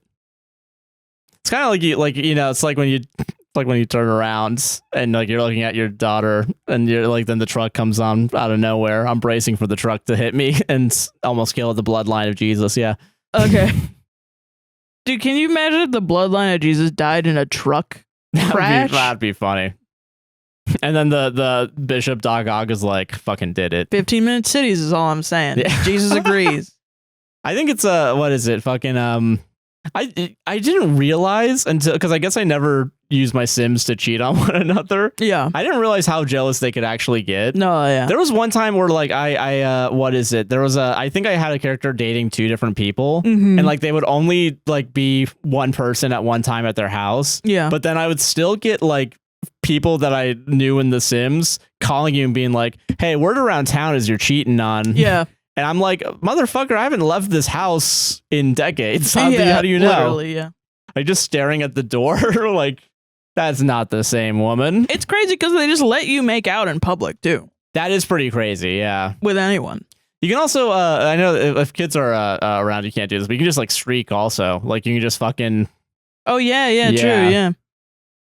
Weird game. Weird fucking game, man. Yeah. Good game, fun game. Can you actually get enraged to death? Yeah.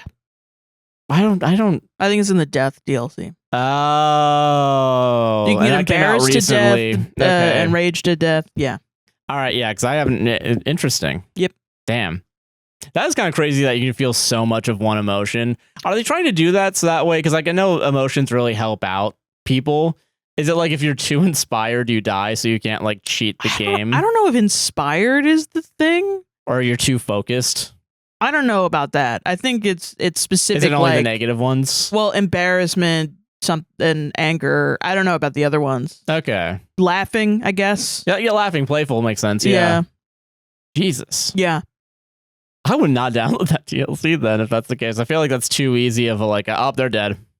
Well, you can come back as a ghost. That's the whole thing. I know. Yeah, you can do that in the base game too, but yeah, still. Wild. Yep. Solved it?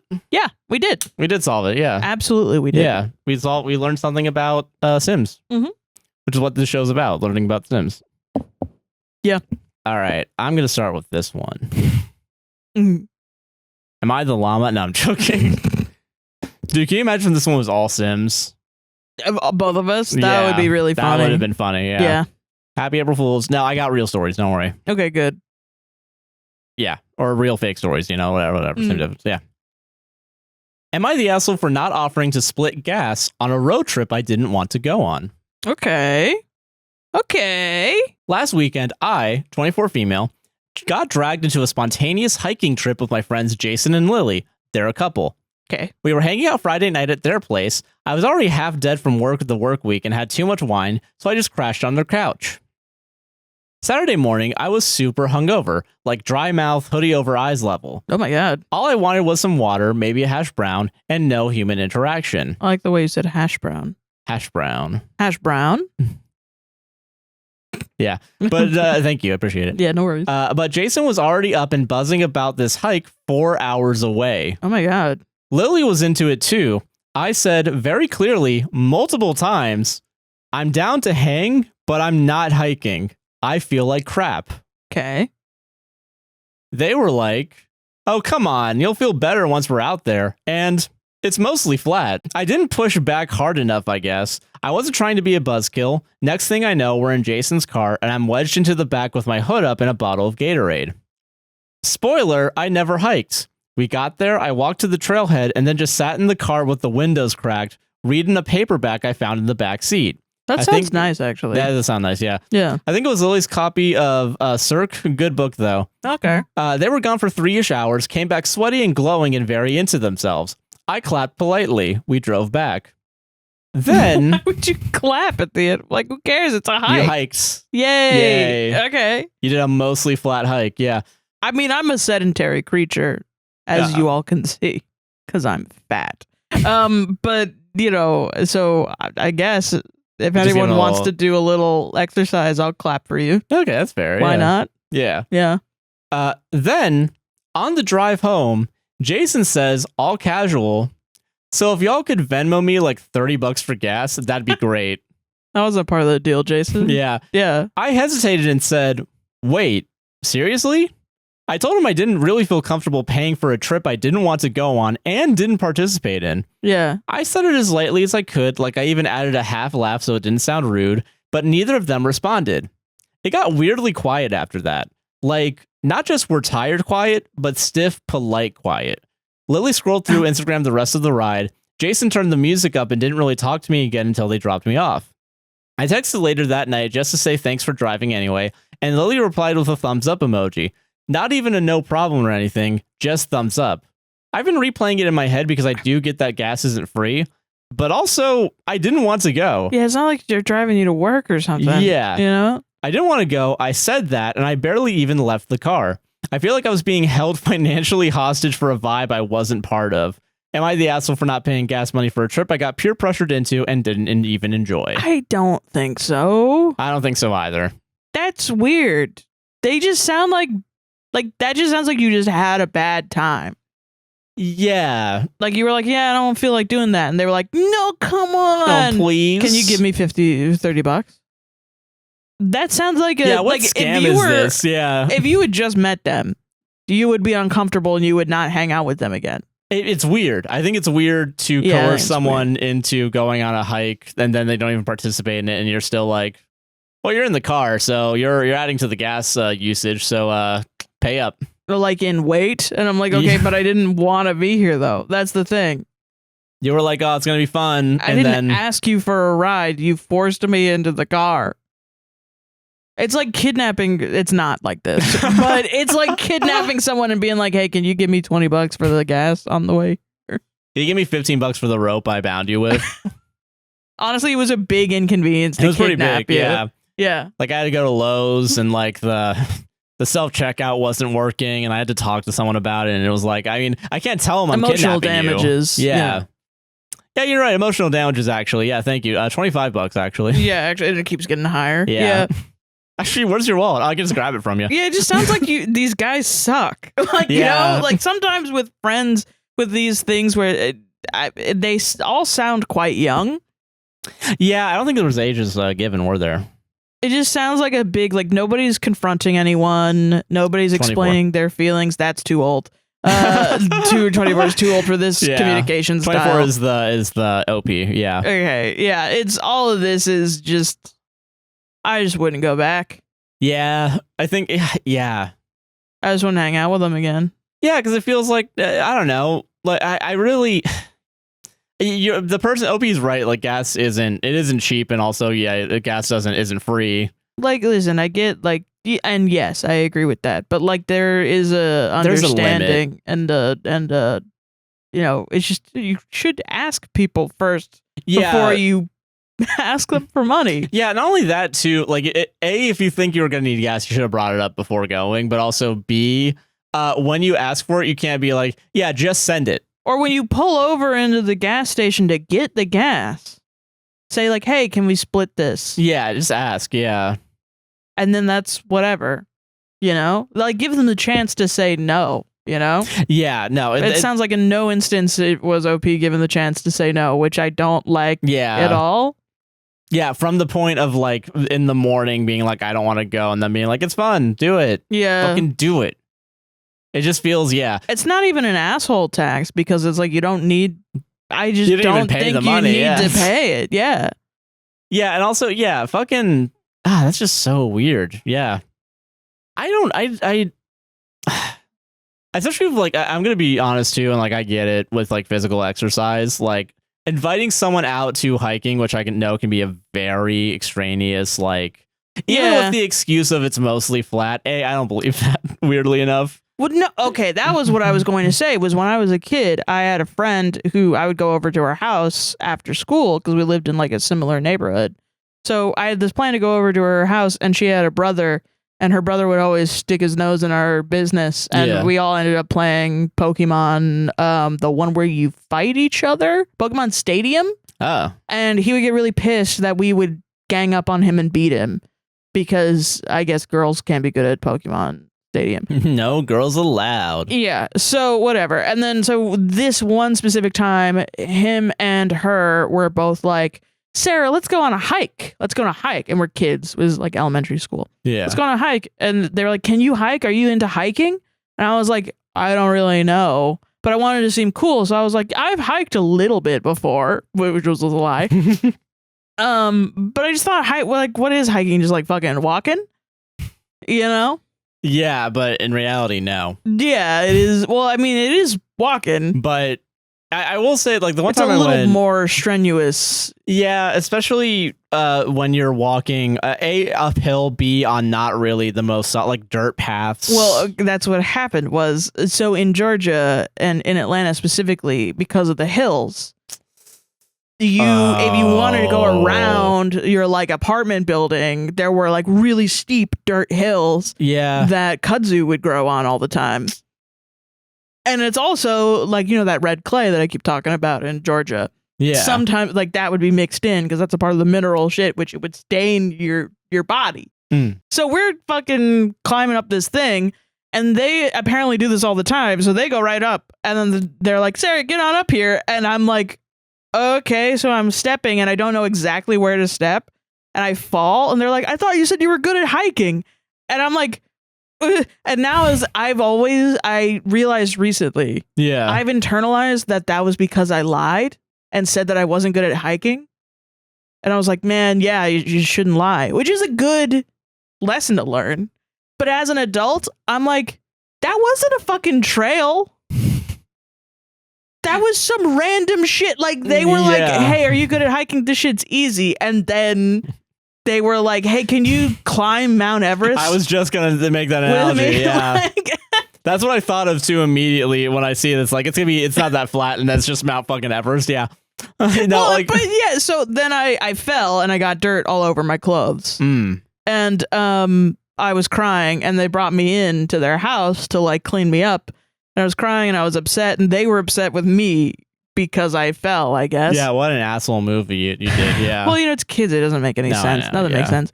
So we go in, and of course, their house is all white.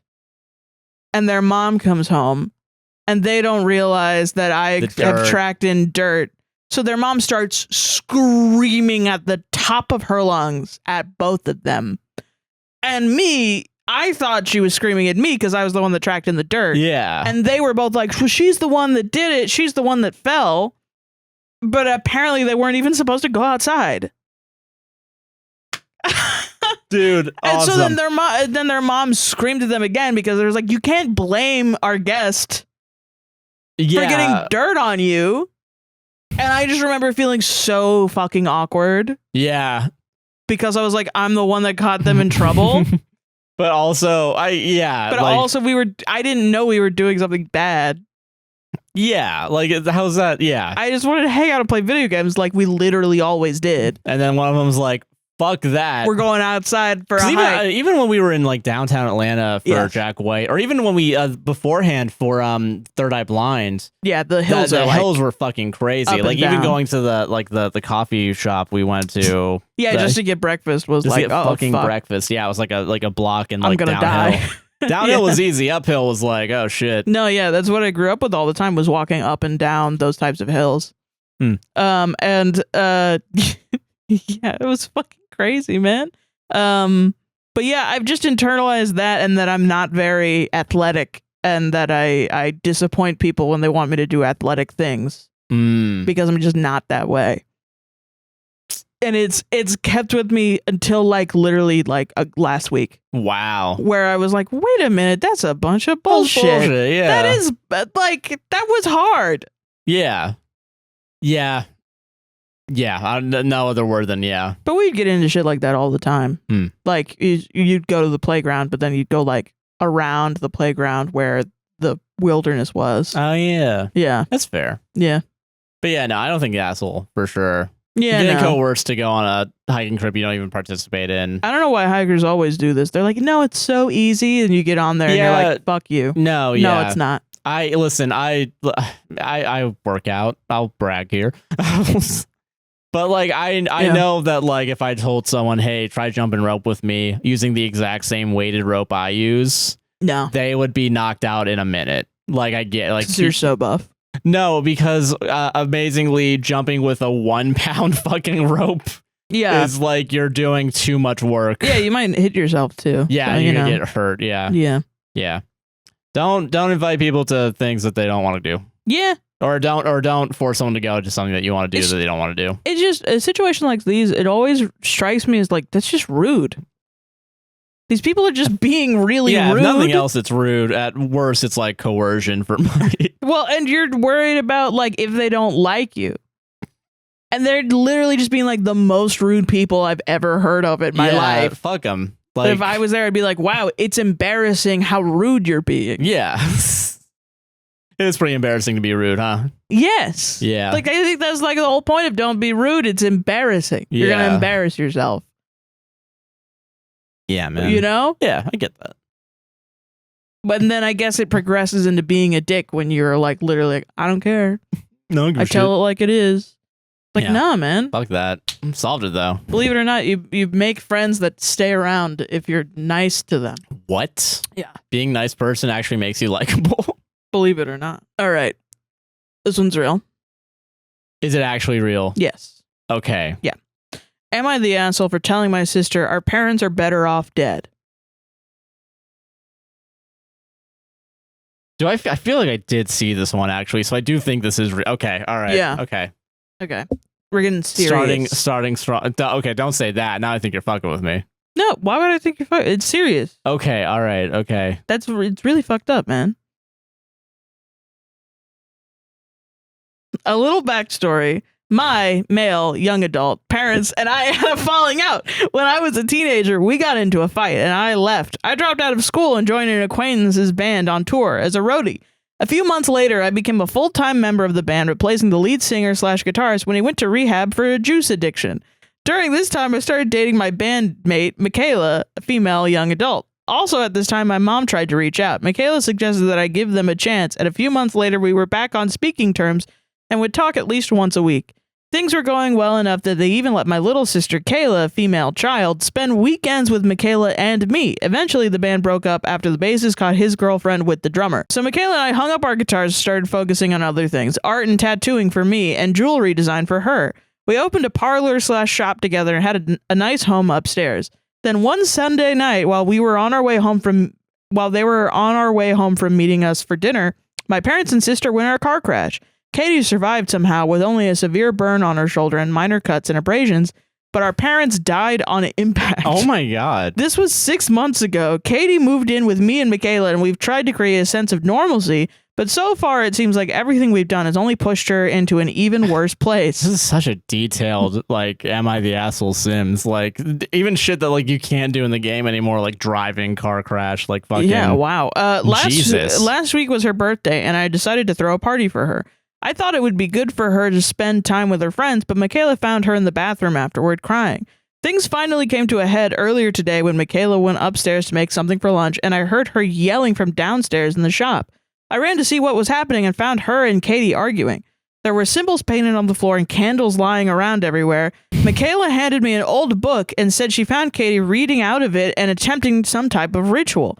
When I asked what she was doing, she said she was summoning death to bargain with him to bring our parents back. Oh, damn. After arguing back and forth for a few minutes, I told her that it was dumb and a bad idea, and she accused me of not caring about our parents.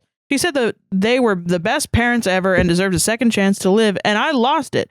I told her that they didn't deserve a second chance. They were better off dead because they were probably happier dead than they were alive. Things got even more heated and only ended when I told her to leave. So she packed a bag and left. Michaela called me cold and heartless and left too.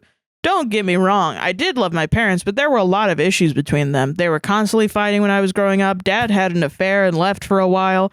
For some reason, Mom took him back, only to find out she was pregnant with Kayla, and my dad wasn't her father. As far as I know, they never told her. I carried that secret with me, wondering how long they could keep lying, how long I could keep lying. Things never got better after that. Part of the reason that I left when I was a teenager was because I was tired of being used by them.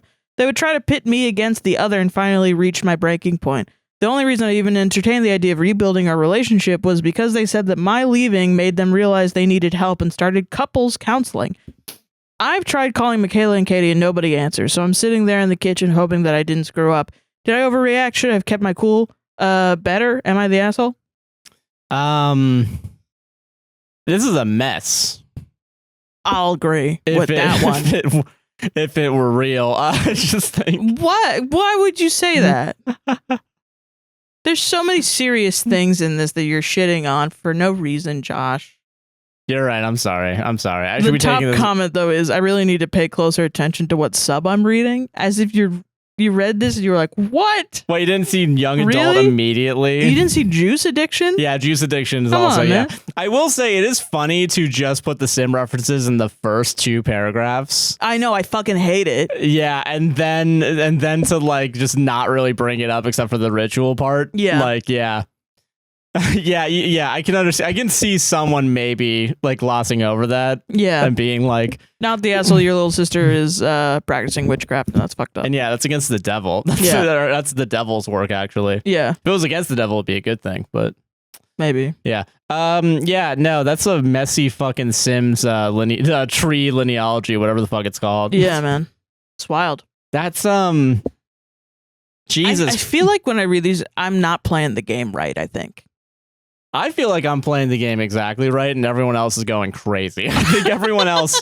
Okay. I feel like everyone else is Yeah. like doing some sick sadistic things because it's what? It's a bunch of ones and zeros. I can do whatever I want to it. I'm God in this game. Yeah. I mean, what? Because you can't. Life's not good. Yeah, it's not good. Don't put it No, out. it's not. Just don't put it out on ones and zeros. Why not? Those ones and zeros have feelings. No, they don't. They literally, that's the whole point. Well, I guess they made him have feelings in Yeah, Sims they 4. do. Yeah. What, you don't want to be happy? No. You guys want to bring them down to our level? I will say when I do play a video game where I'm trying to escape, I want to do good.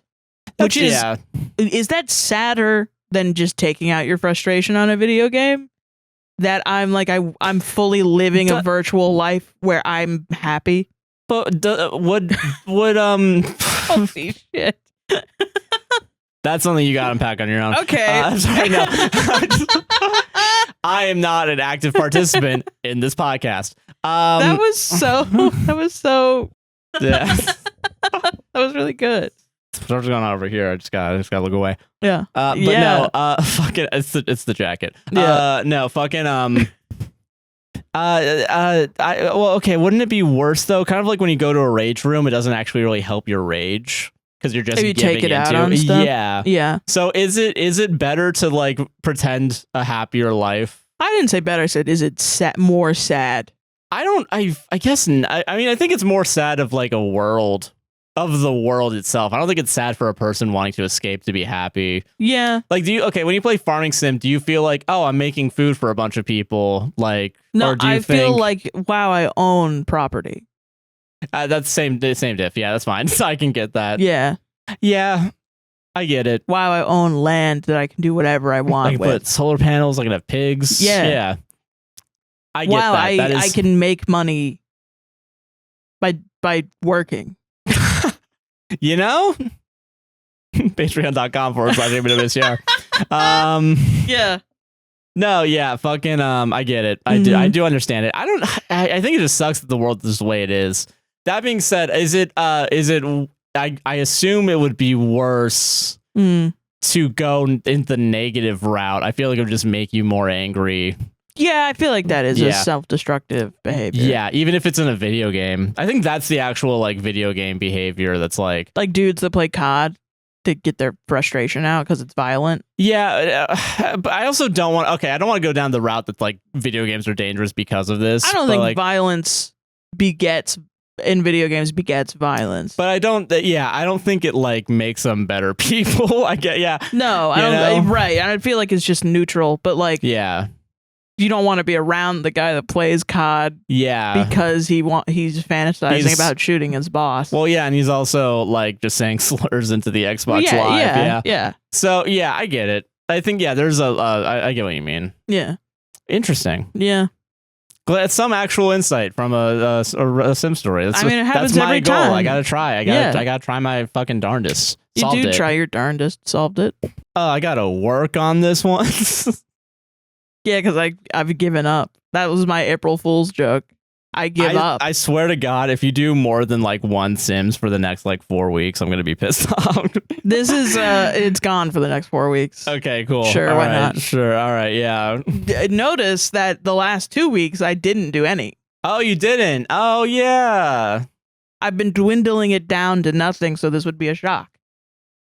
That's what I mean by I've been working on this for months. I'm gonna be real with you. I don't even remember the past 10 years. So like I know that it's not for you. Oh, it's for everyone else. Yeah. Yeah, because now it'll be like every TikTok. They're like, oh man, I got duped. Good, it's April Fool's. All right, this was posted to Am I the X?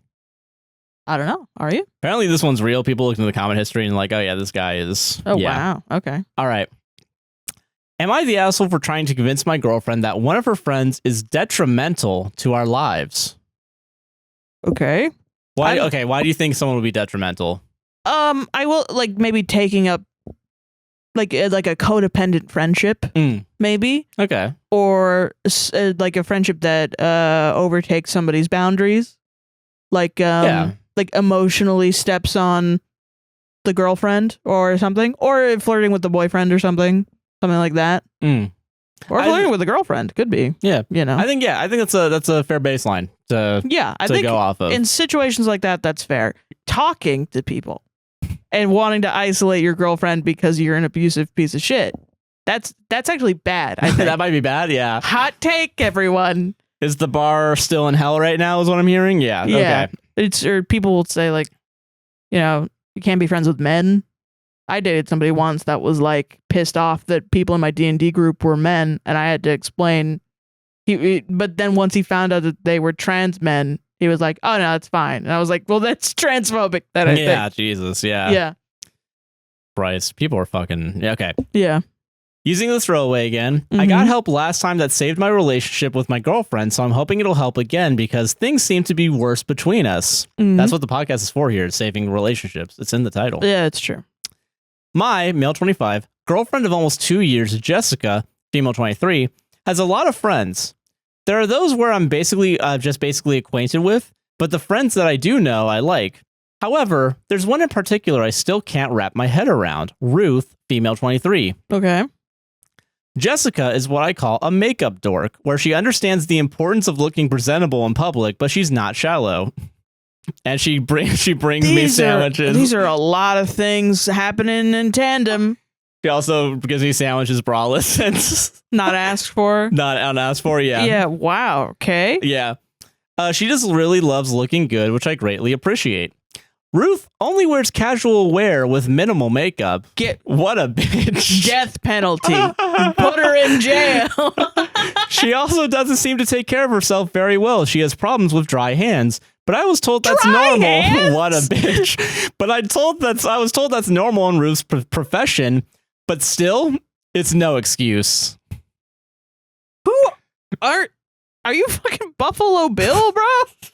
Rubs the lotion on the skin. Or else it gets the holes again. Also, Jessica is in medical school, while Ruth doesn't want to do anything to advance her career. But she has a job, and the job is, I assume, something to do with washing your hands a lot. Yeah. Which really everyone should be doing. Yeah, everyone should be doing it. I remember when I worked food service, yeah, the hands were not good. Yeah, if it's food service, then yeah. Yeah. But that's not a real job.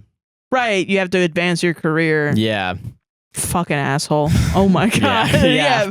Spoiler alert as to what I'm thinking this guy is. Yeah. The only interest they share together is animated shows and animals. They actually met in her first year of college where they both volunteered at the SPCA. And since it was during the pandemic, there were limitations to the number of volunteers. So they both work closely together a lot. That sounds really nice. They both sound like really nice people that I would want to be friends with too. Now that Jessica is soon to be finishing up her first year in medical school, I can't help but think about our future. Both of us came from good backgrounds, we're living in a great apartment, and I have a great job where I just recently gotten a raise. He wants to clap for him. Fuck off. So I brought up my thoughts about how we can improve our lives more. She thought things were good enough, but I told her it can be better. Since we're both advancing professionally, I think we should consider on advancing socially as well, and we should surround ourselves with people that are also close to our level. So I brought up her friendship with Ruth. I said I like Ruth, but I feel like later in life, she'll bring her down. I brought up all the differences between them and how people will think when they see them together. I also believe that this friendship will end eventually as our lives progress, so it would be best to just end it now. She started to cry, but I can tell she was trying to hold back. I tried to reassure her that I understand that this is hard for her to hear, but I just want what's best for both of us. She then said, "Have you always been this big of a dick?" Yeah. I was shocked because I couldn't believe she said that, but she repeated it. And yeah, she definitely said that to me. Sorry, I don't know why it said, and yeah, she definitely said that to me. How dare she? Yeah, call you what you are. Yeah. And honestly, I would call you worse. I would also, yeah. Yeah. I tried to calm her down, but she definitely didn't want to hear it, so she locked herself in our bedroom. A few hours later, she came out and told me she's staying with her sister and may come back this weekend. She said, "Just so you know, I'm not giving up any of my friends. You? I'm not so sure I want to keep around. Hell yeah. Don't contact me at all until I come back home." Good. End of. So yeah, how do we asshole? Do you think that's the asshole? I really have nothing but, and it is because of I'm trying not to. Let me get out a full sentence. Hold on. Okay. Yeah.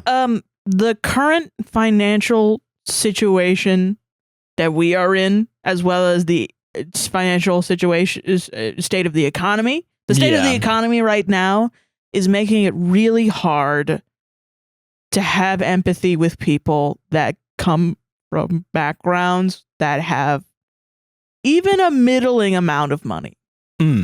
Like if you grew up in a house that your parents own. Yeah, it's kind of like it. That's when I stop really caring about what you have to say. And I really am trying to fight it Because there's a lot of good people. I will say this is a bad example of someone taking advantage of their privilege. Yeah. Yes. And I feel like I only hear those, and I want to give empathy to people that are expressing that they have problems in their lives, and also feel the need to say that they're coming from a good background.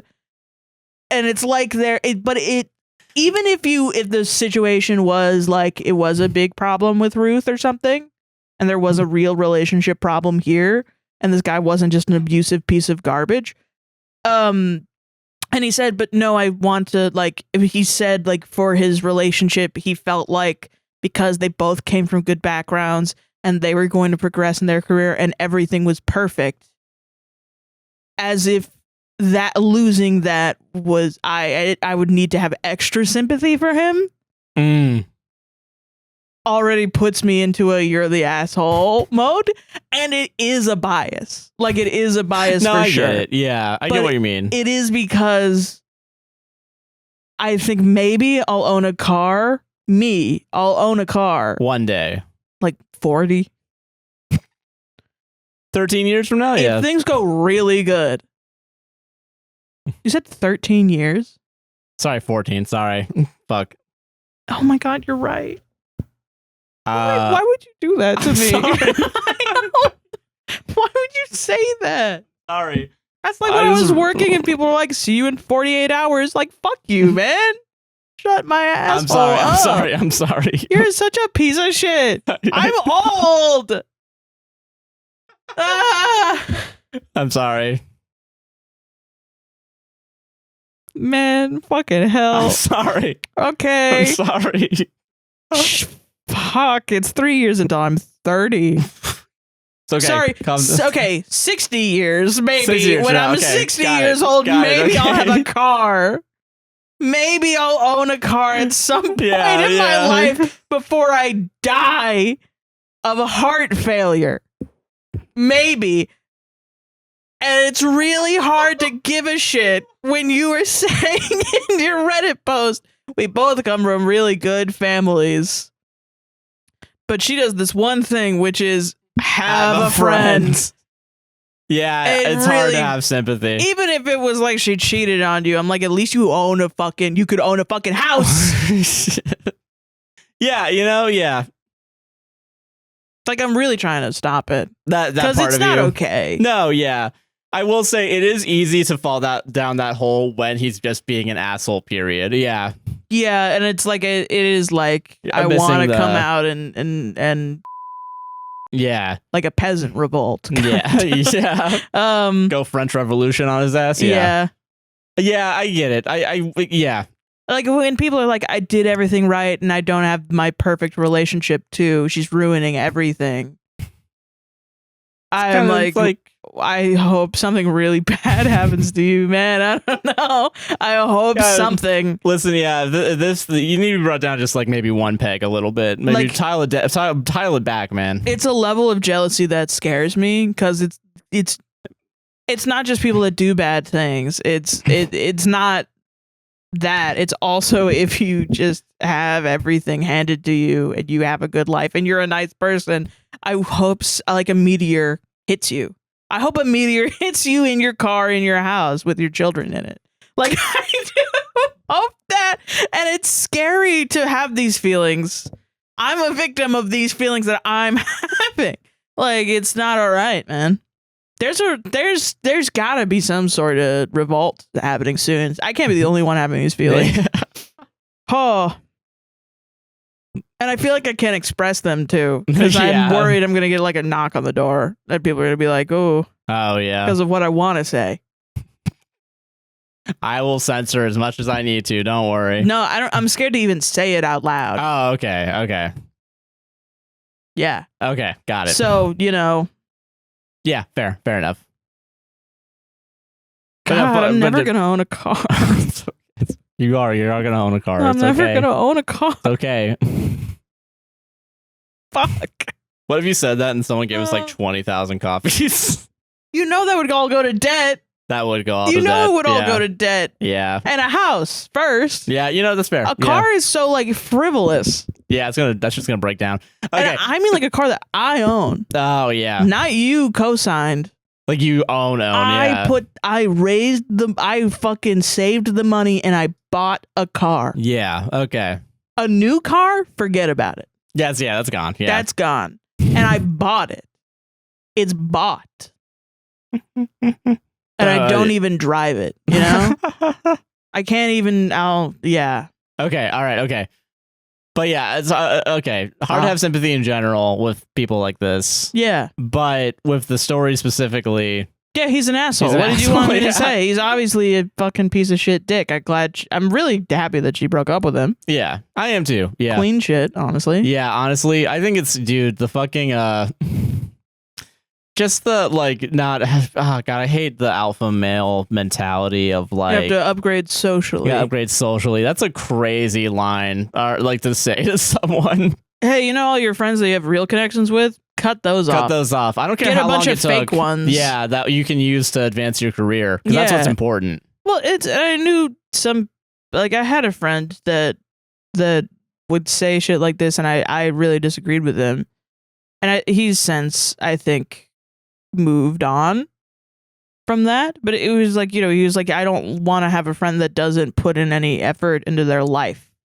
To which I was like, what does that mean though? Because people go through, I feel like it's kind of ableist because it's like people go through bouts of depression, people become disabled. Yeah. Like you can't just throw people away for that reason, which is funny because I'm a very big proponent of cutting people off when they're toxic to you, but it's when they're toxic to you. It's not just like... It actually has a purpose, Yeah, out of a whim. It's when people are hurting you on purpose. That's when you need to cut them off, Yeah. Or even taking a break if they're not hurting you on purpose, but they are hurting you, you know? Yeah. Is like, I'm a big proponent of that because I think, it's easy to get into I need to be a good person and help somebody out of their toxicity and can breed codependency, and that's just not right.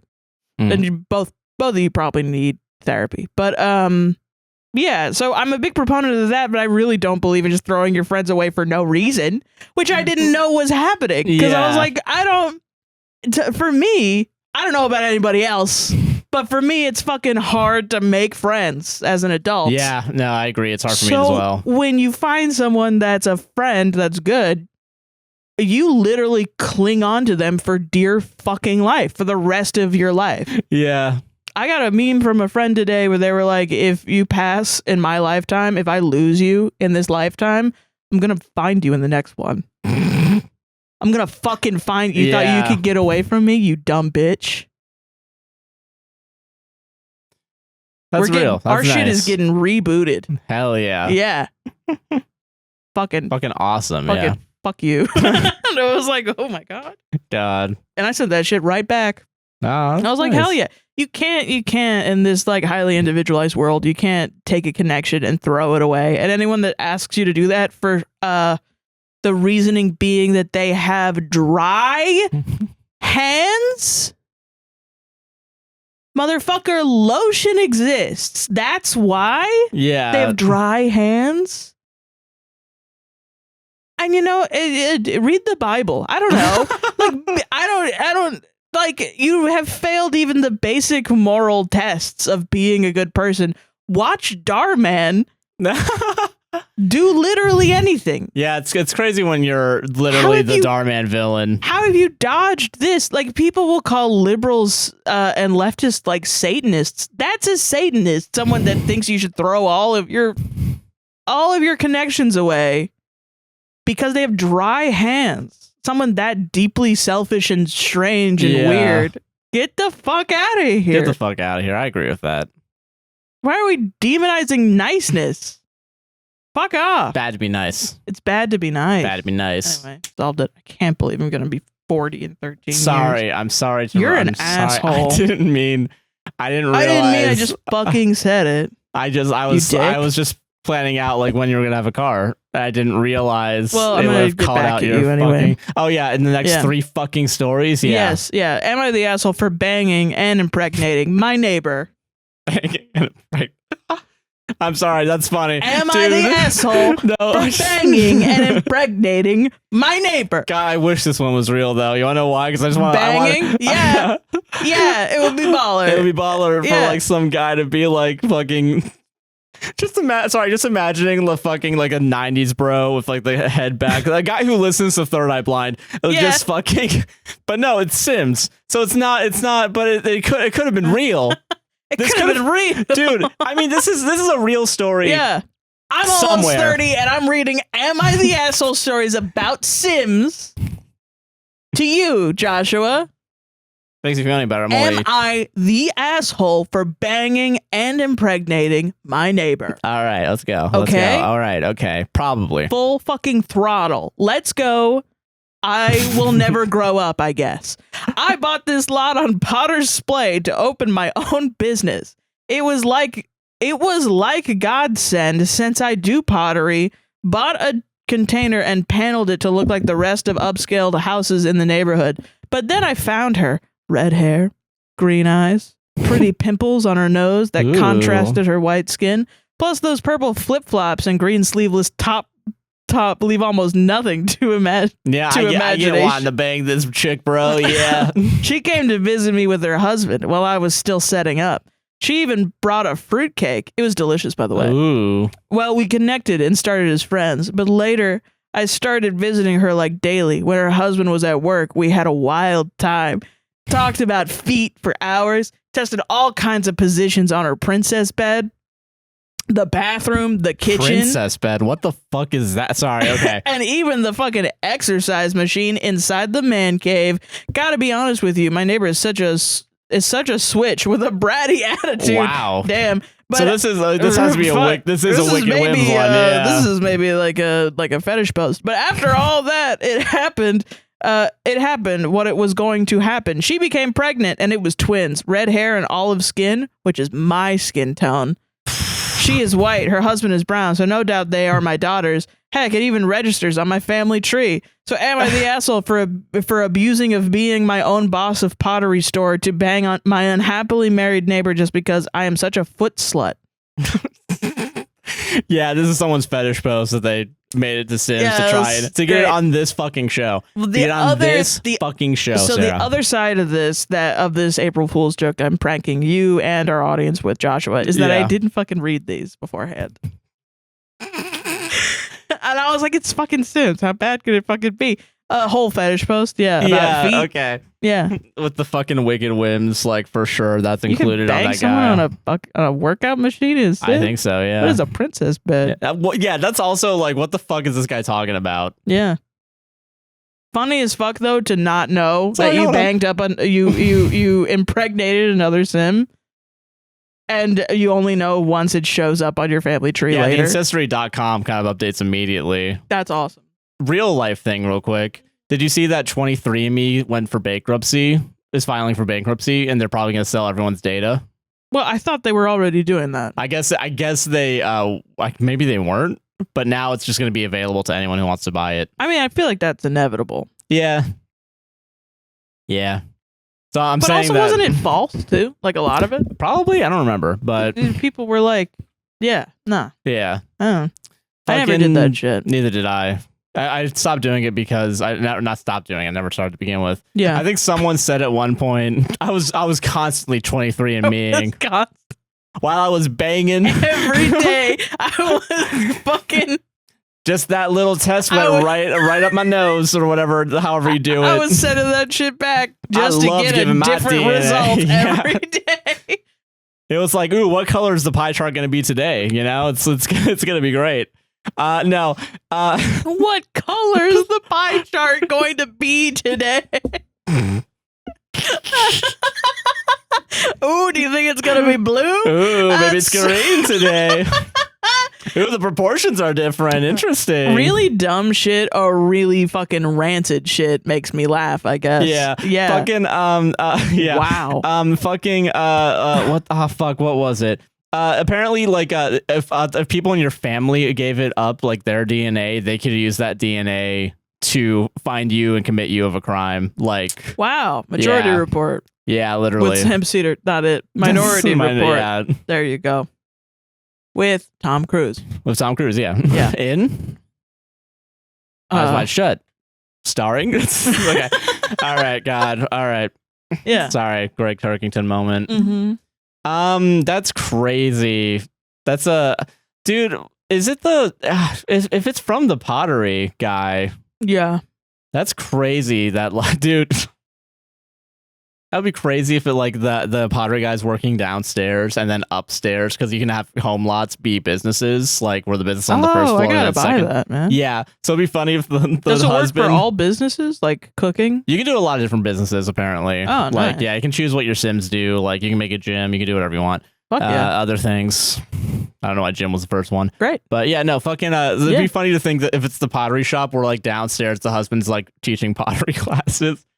And then upstairs, it's just one leg over this fucking bro. Just because he probably has the bro, you know, how he talks, he has the bro. The bro language. The bro tone. Yeah, the bro, what the fuck is it called? Trait? Yeah. Yeah. While just banging this dude's wife. That is pretty funny. Banging is a funny word. I don't know why. Yeah. I think like... Banging and impregnating my wife. It's a crazy fucking sentence. It's like it has the maturity for impregnate, but then like the immaturity to still the say scientific banging. word after the immature. Yeah, I think that's a good juxtaposition. Yeah, like a surfing bro that knows like that went to med school. Yeah, that is like also an oceanographer or something. Oh yeah. How would you do that? I don't know enough about oceanography. Bro, yesterday I was fucking surfing the goddamn waves out there. I was fucking hanging 10, having a great time, and then I saw a fucking cool ass anglerfish. I was like, whoa, dude. I was like, whoa. I really am one with the ocean. Yeah. That's How did funny. you get all the way up here, anglerfish? What happened was it had swam to the top of the ocean because it was near death. Oh. You know they do that? I didn't know that, yeah. There was some people were romanticizing it because they found an anglerfish like really up near the top of the ocean. Oh, damn. Because they're the ones that have the light. Yeah. Yeah, and so they're supposed to be from the bottom. But I guess this one swam all the way to the top, which I think the original thing was supposed to be like climate change is causing fish that we don't see that monitor often to have different migratory patterns was the original thing, I think. Yeah. And then I'm not sure though. You should check it out. Yeah. Or correct me in the comments. That's okay. And so people were like, oh my gosh, he's never seen the outside. He wanted to see the outside of the ocean. And so they just made a bunch of art of him being like, I could finally see it. Oh, that's kind of cute. It is cute. It is funny to turn this like devastating like climate change is fucking something up to be like magic. Yeah. Like, well, it's like when people were like, pigs can't look up. So they can never see the night sky. Oh, and so then a bunch of people with pigs were like, I have to go show you what this sky looks like. Very that's cute. Yeah. Solve it? Mm-hmm. Banging and impregnating. You're the I llama. wish that could be the fucking title. It can't be because YouTube is filled with prudes. Whatever. Censored for being cool and right. I know. It's fucked up. Yeah, this one's crazy. I don't know how to introduce this one without saying that because I will say doing the Sims for this one, all of them, has really endeared me to the Reddit section again. I'm like, hell yeah, now fair. it's fun. You finally like doing the show again. Yeah, it's reignited my passion. Okay, that's good. Yeah. All right, this is from r/relationship advice. Okay, so they want advice. Yeah. Okay. How can I, 29 male, save the relationship, which is what we do. That is what we do. Between my best friend, 26 male, and his girlfriend, 27 female? Why are you putting yourself in it? That's weird. That's a great question.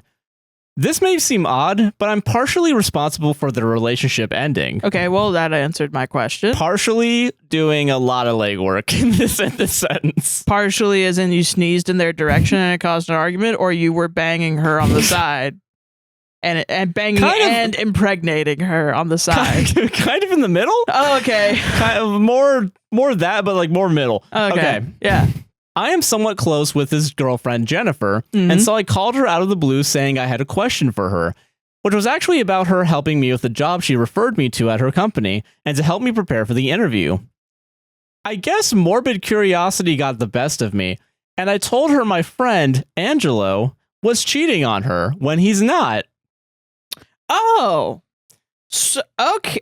Oh, okay. I planned on just letting her know right away I was joking, but she handled it worse than I imagined. How did you... I don't want to ask. I don't care, actually. No, I don't care, actually. We don't need to know what's going on in this guy's head. That's fair. Fuck this. I'm sure it's filled with tumbleweeds and... Yeah. The emptiest head alive. Yeah. There was a pause, and then she just starts crying super heavy out of nowhere. Out of nowhere. I have no agency in this story. I just froze, and she was talking while crying, saying she wants to ask for more details, but knows it would hurt herself more. Dude, I mean, it's like the New York Times taught these people how to write a Reddit post. Or like people are going in and they're like, can you write a Reddit post in the criminally passive voice that only the ghouls of the New York Times use when writing about Israel bombing Palestine? Yeah. And can you throw in some, now people are saying, can you throw in some mistakes in there too so people think it's real? That's fair. Yeah, fair. Yeah. I will say I do always look these up now in AI generators, so. I don't. All right. Well, yeah, because who's going to... AI generating a fake... Yeah, how low can we go? Yeah, that's when society is over, yeah. She then thanked me, saying she knows how hard it is to tell on their friend. She hung up, even broke up with my friend before I could explain, but she didn't tell him that I told her, and now Angelo is super depressed from the breakup. I went to visit him yesterday evening, and his normally tidy place was a mess, and he cried to me saying he loved her, how he would never cheat, and it's unfair she just accused him of that and broke up with him without telling him where she got the information, and he thought that they had a stronger foundation than that. So I'm just thinking of Richard Aouati being like, I don't know what you're gonna do. Yeah. Like, that's OP, yeah. So at this point, I'm feeling super guilty and tell my fiance, Serena, everything, which was last night. I told her I'm just going to make a group chat and confess to my unintentional fuck up. Serena's unintentional, doing a lot of legwork. What are you talking about? Carrying this sentence. Serena strongly advised that I don't do that because she said it would make him stop being my friend, and she knows how good of a friend he's been to me. While she said I was an idiot for that... You people are crazy! While she said I was an idiot for that, Jennifer shouldn't have assumed and at least talked to him first. What are you talking about? Dude, blaming the victim, that is... If they fucking... Oh, God. Dude, there are people like this out there. That's crazy. That's crazy. To burst everyone's fucking bubble, yeah. That's crazy. Shouldn't have assumed and at least talked to him first. She's not fake. I'm sorry. It wasn't AI. It wasn't AI. That sucks. I hope this is fake. It could be fake. It could be fake. But I don't think it was AI. Wow. Okay. I'm sorry. Well, she said I was an idiot for that. Jennifer shouldn't have assumed and at least talked to him first. Victim blaming. That's insane. She said just brainstorm ways where I don't look like an ass, and if I can't, then it is what it is. If the universe wants them back together, they will get back together. No. Still, wow. I want to know if there's a way I can fix this without compromising myself, or do I just have to let this go? I know like my fiance said, I shouldn't go say it directly because then my friendship with Angelo ends. That's more important. Right now, she's strongly suggesting I leave it alone unless I think of a way that gets them back together without implicating myself. I do agree, but any ideas to fix this without implicating myself would be great. Partially responsible, by the way. Partially responsible. Just stop talking because you're going to have to blur this out.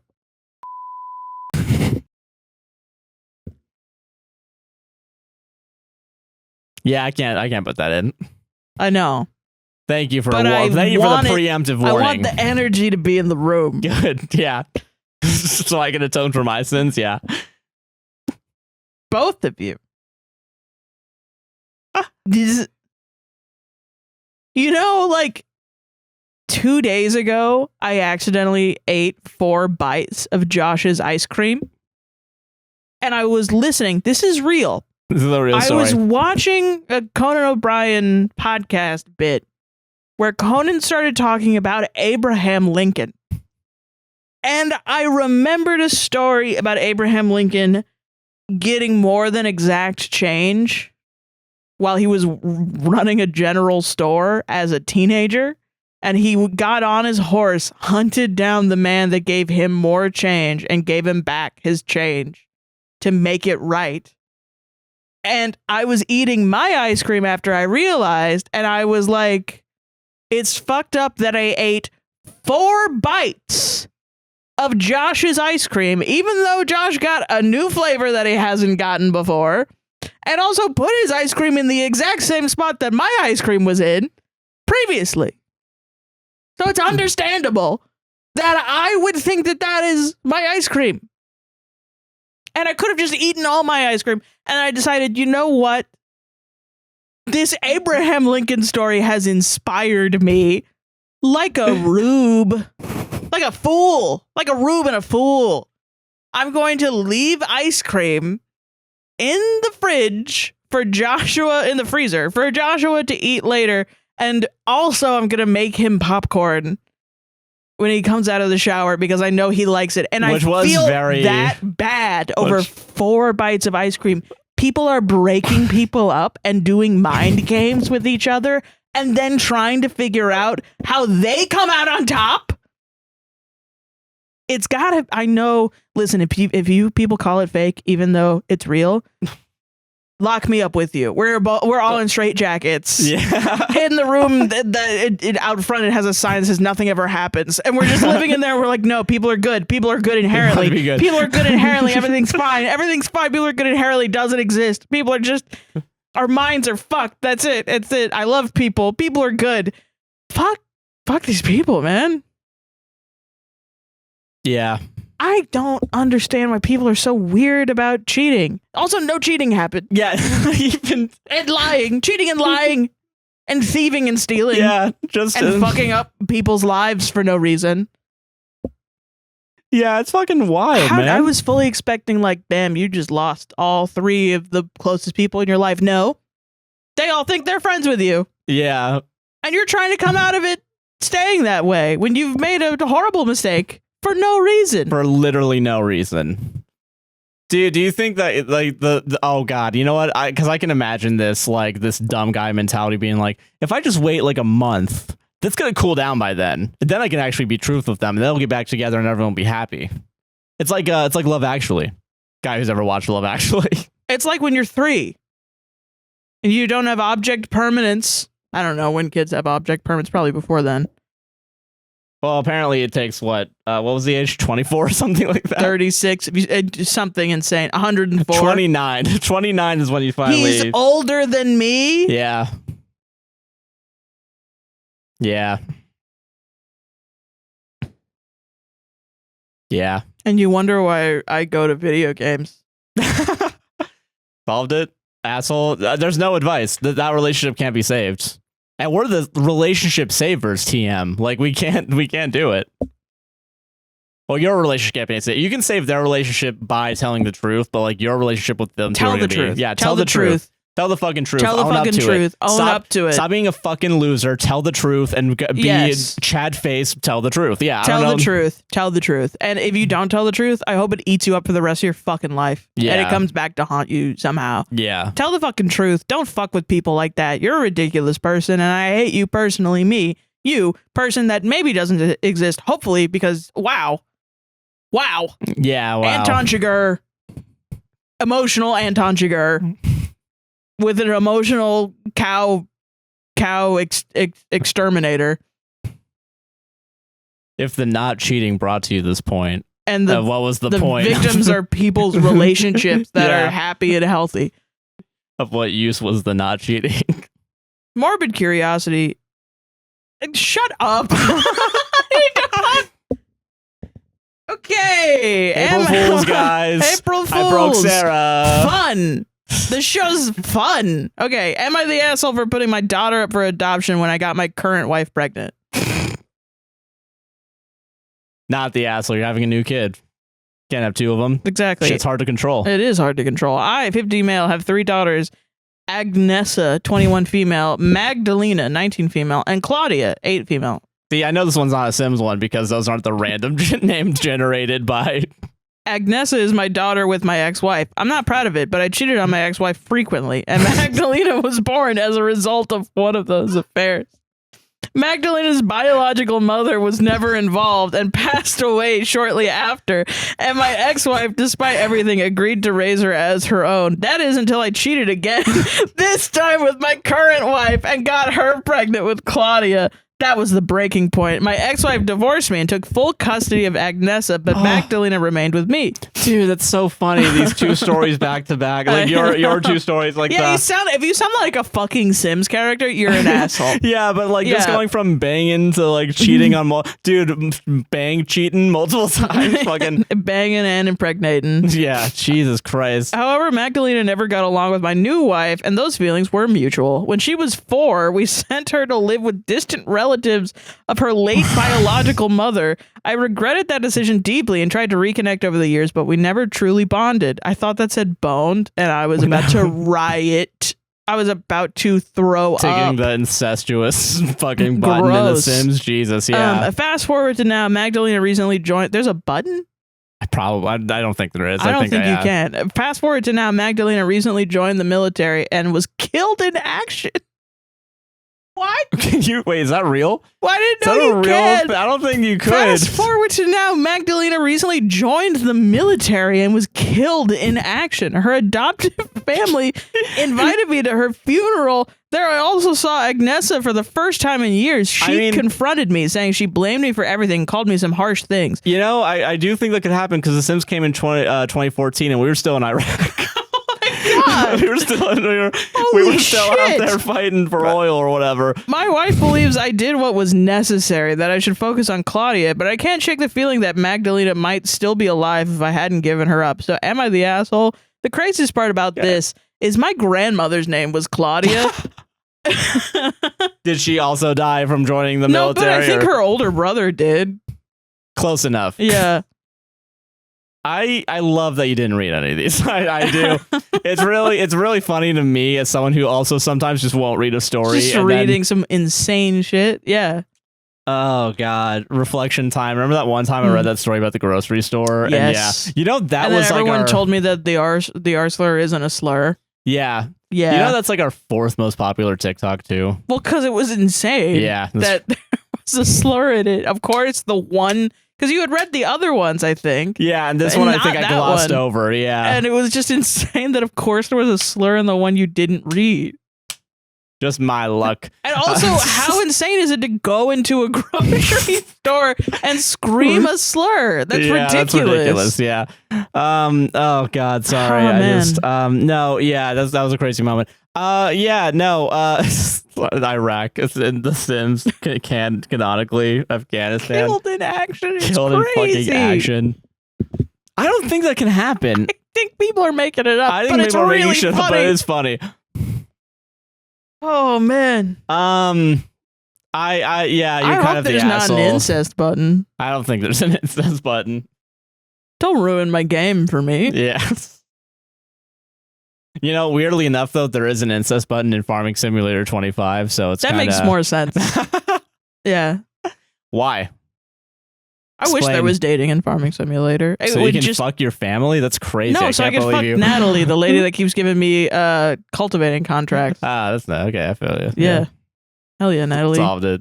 Move on. Just move on from this. She's hot. I don't know. Have you seen her? You want to bang and impregnate Natalie and old Ben. Oh Christ! Love old Ben. And there's a guy with a handlebar mustache. Okay, so the comment on the Sim story. Not the llama. You will soon cheat on your current wife who created a vacancy by marrying you. You will leave Claudia with her mother anyways. Don't feel guilty now because you will be repeating this cycle. And then OP responded, I died before I could cheat on my wife. Frowny face. Damn, darn it. Someone else was like, LMAO.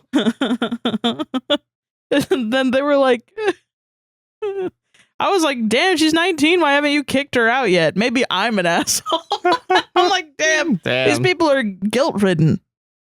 over their games. That's so funny, man. Yeah. Oh, Christ. I died before I could cheat on my wife. LMAO. Brownie face. Brownie face. Sad face. The 1 tear emoji. Yeah. Yeah. In the arms of the cheaters. It's getting late. From me. All right.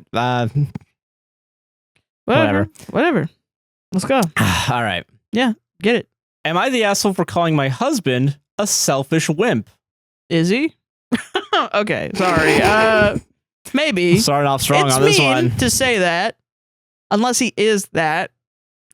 But it's mean to say to your loved one. The other day, I, 28 female, had a huge fight with my husband, 28 male. Mm-hmm. I'll call him Larry for this story. Larry's parents were in town last weekend visiting my brother and sister-in-law, and they wanted to see our kids as well before they left. Mm-hmm. His parents and I have a strained history, and I've admitted that they don't like me. I have set boundaries with them that they don't like. Despite a lot of things that have happened, my husband and I believe that our kids deserve to have a relationship with them, and that strained relationship between us shouldn't affect that. So before they left for the weekend, Larry decided to meet up with them at a local Chick-fil-A to chat and let the kids play. Mm-hmm. I decided I wouldn't come so that they could enjoy it. My in-laws also decided to bring my nephew along so the cousins could all play together. That sounds nice. When my family came home, Larry told me that our nephew ended up peeing his pants on the playground at the restaurant. Oh. I cringed and said something along the lines of, "Oh, that sucks. Did anyone step in it? Did they get it cleaned up before it got too messy?" To which he responded, "I don't know. We left without telling anyone. They were closing and had no one else in the playground when we left, so my parents didn't think it was a problem to just leave it." I was shocked, speechless. I asked him if he told one of the coworkers that there was pee up there. He said no, that it wasn't his responsibility because it's not his child. He said his parents were taking care of my nephew, not him. In past conversations we've had Larry has always been very dedicated to the idea that people should be able to make their own choices in life and that we all should respect those choices even if we don't agree. Okay. Fence sitting asshole. Individualist asshole, yeah. In the past, I have found this very endearing because I agree that people deserve respect and love despite their path in life. However, this situation made my blood boil. Yeah. Who leaves pee on the playground without telling anyone? Everyone's line is different, I guess. Yeah, everyone's, yeah. Yours is piss on the playground, which, yeah, I guess. Yeah, I get it. I'm also mad. Don't get me wrong. I'm also mad. I'm just like, man, you really were like, I've agreed with him before. But now... Shit? No, that's okay. Maybe I shouldn't be a libertarian. Yeah. All right. Okay. So we got in a huge argument. I ended up yelling at him for being selfish and for caring more about his mother's fragile ego instead of caring about the other kids and employees that would be at that Chick-fil-A. Yeah. I kept calling him selfish, and he said I am being an asshole and not respecting other people's decisions and that I'm just very against him and his parents when they are together. His brother and sister-in-law agree that it wasn't that big of a deal to leave the pee. This has been an ongoing battle for a few days now between me and Larry. I've had time to cool off and I feel really bad about calling him a selfish, but also still feel like I wasn't wrong. He should have told someone, right? Or am I the asshole? No, he should have. Yeah, you're right. Edited to answer some questions. I've been trying to respond to comments, but this seems easier. Okay. Larry told me it was a puddle of pee. Oh my God. Crazy. We haven't been sorry? That's a lot of pee. That's a lot of pee, yeah. Wow. We haven't been having active nuclear fights for days. We just haven't seen each other much this week because we have alternating work schedules, night and day. We spent time as a family and still felt tension. We both know opinions haven't changed. We just didn't have the time to talk about it thoroughly until today, hence why I said it's been going on for days.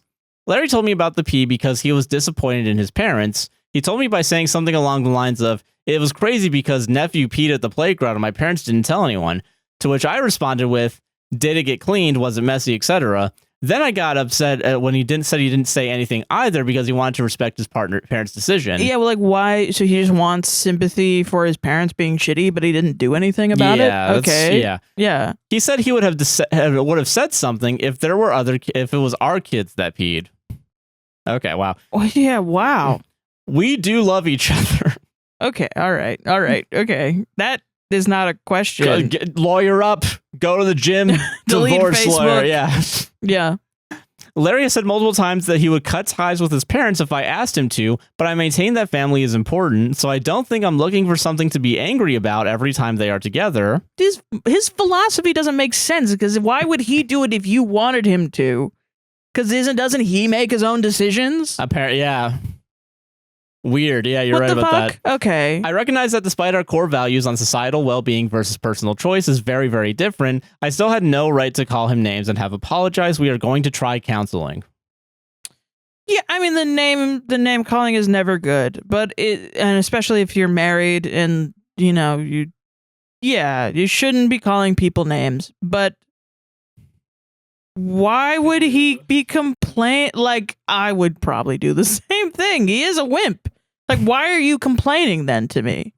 Like, if you're gonna be this libertarian, you're right, libertarian, like, no, everyone pulls himself up by their bootstraps, individualized, we all make our own decisions, blah, blah, blah. I care about me and mine, and that's it. Actually, should have been the nephew himself to actually tell the Chick-fil-A people he pissed his pants. Then why the fuck? Yeah, right. Telling your kid, you go sit in your shame and tell someone you pissed your pants, nephew. You go tell and like scar a kid for no fucking reason because he can't be a fucking adult and talk to another adult. Yeah. Like, that's crazy. Yeah. Or even just go clean up in his damn self. Yeah. You're taking care of kids. They're going to piss. Pretty fucking crazy, honestly. That's insane to me. Like, I don't know. Yeah, and then it is like, what lesson does that kid learn that he can piss in the thing and leave? Yeah, just like, what the fuck? That's pretty crazy. That's how you raise selfish motherfuckers. Man. I would be worried because you're married and you're raising children together. That this is what is he teaching your children? Yeah. Because you're also teaching other kids when you're around kids, whether you want to or not. Like, kids are fucking sponges. Whatever you do will impact them, but why even if they're he, not your own. In my eyes, why does he want sympathy that's unearned? Because his parents are a piece of shit, but he did essentially the same thing. Yeah. You get that? When they do it, it's wrong. No, pull yourself up by your bootstraps and do the right fucking thing to get my sympathy. Yeah. Right? Yeah, no, I agree with that. No, for some reason, it's my job as the wife or whatever, the person you're putting all your shit onto, your supplier or whatever, that is my job to give you endless empathy and sympathy all the time, but you don't actually have to do anything. That shit pisses me off. Yeah. Dude. That's fucked up, yeah. That would cause an argument in that, as well as already, yeah. Just that. Just you're being a hypocrite. Yeah, yeah, honestly, I get it though. Yeah, because like I just don't understand it's just I don't know. I don't understand how people are even attracted to people like this. Yeah. Like, the fact that you care very much about other people and we're together is not a coincidence. That is true. Yeah, you know what? Yeah, that is. Yeah. It does. It counts for something at least. It does. It's an attractive trait. The idea of like, oh, I care about everyone else around in the area, even if it's just strangers. Yeah. Saying, yeah, the kid pissed himself. I don't know. I don't care. Is fucking gross and doesn't make me want to procreate with that person. Yeah. Believe it or not.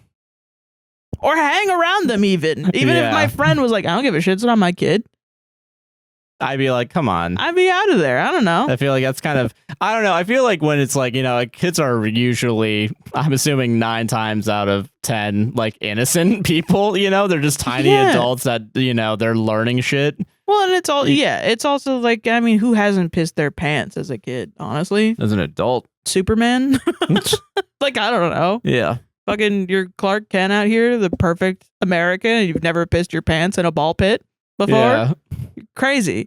I don't know. I think that is like a canon thing, but it's also like everything with a kid is like a learning event of how to be in society, which I think part of me is like, I think a lot of politeness and shit is ableist, is like, this is how you be neurotypical, and if you're neurodivergent and you break these things, then who cares?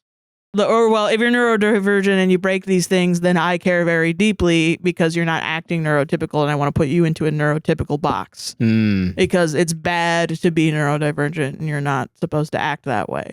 And I think a lot of like fucking 80% of not politics. I can't talk. It's late at night. That's fair, politeness and like manners is that. But I think there are certain things where it's like you shouldn't inconvenience other people. Yeah. When you can do something. Yeah. Which I think there's like manners in like a communal living kind of way, which is you care about your neighbor, talk to your neighbor, don't breed mistrust of your neighbor, you know. Yeah. Learn how to stand up for yourself so that you're not, you know, breaking down yourself, but also like make sure that the people around you are okay and take care of them. Like, I don't know, when people say that like, why are men never taught laundry, but women are? It's not that women shouldn't do laundry. It's that everyone should be doing their own laundry. Yeah. Yeah, it shouldn't just if be... you're able to, you know? Yeah, exactly. And you should also be doing the laundry of people that aren't able. Yeah. Yeah. Helping people's good. Believe it or not, that's it, you know? I don't know. I don't think that's a radical idea.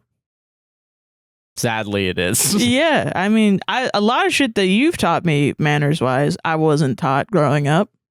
I always thought that it was rude for people, for there to be like only a different, like only not English written down.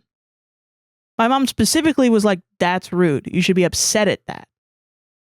And now I'm like, what a racist, xenophobic ideal. I couldn't care less. I don't care either, yeah. If I'm in a location and everything's in Spanish and everyone else around me is Spanish. Yeah. They're all saying Spanish things. I never have cared. But if I was a person where I really wanted to like suck up to my mom, you would have like just been like, yeah, no, that's fucked up. Like you would have just be in a situation where I would feel some sort of white rage. Yeah.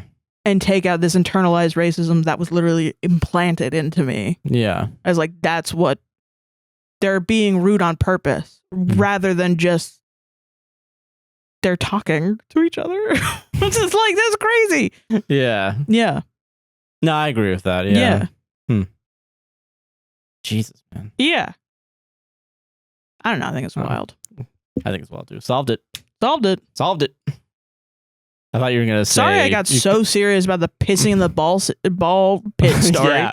That's crazy. We could have mined so many jokes. I will say, when you said breed distrust, I thought you were gonna say breed the neighbor. Sorry. Banging and pregnant. You're just still thinking about banging, rotating the word banging in your mind.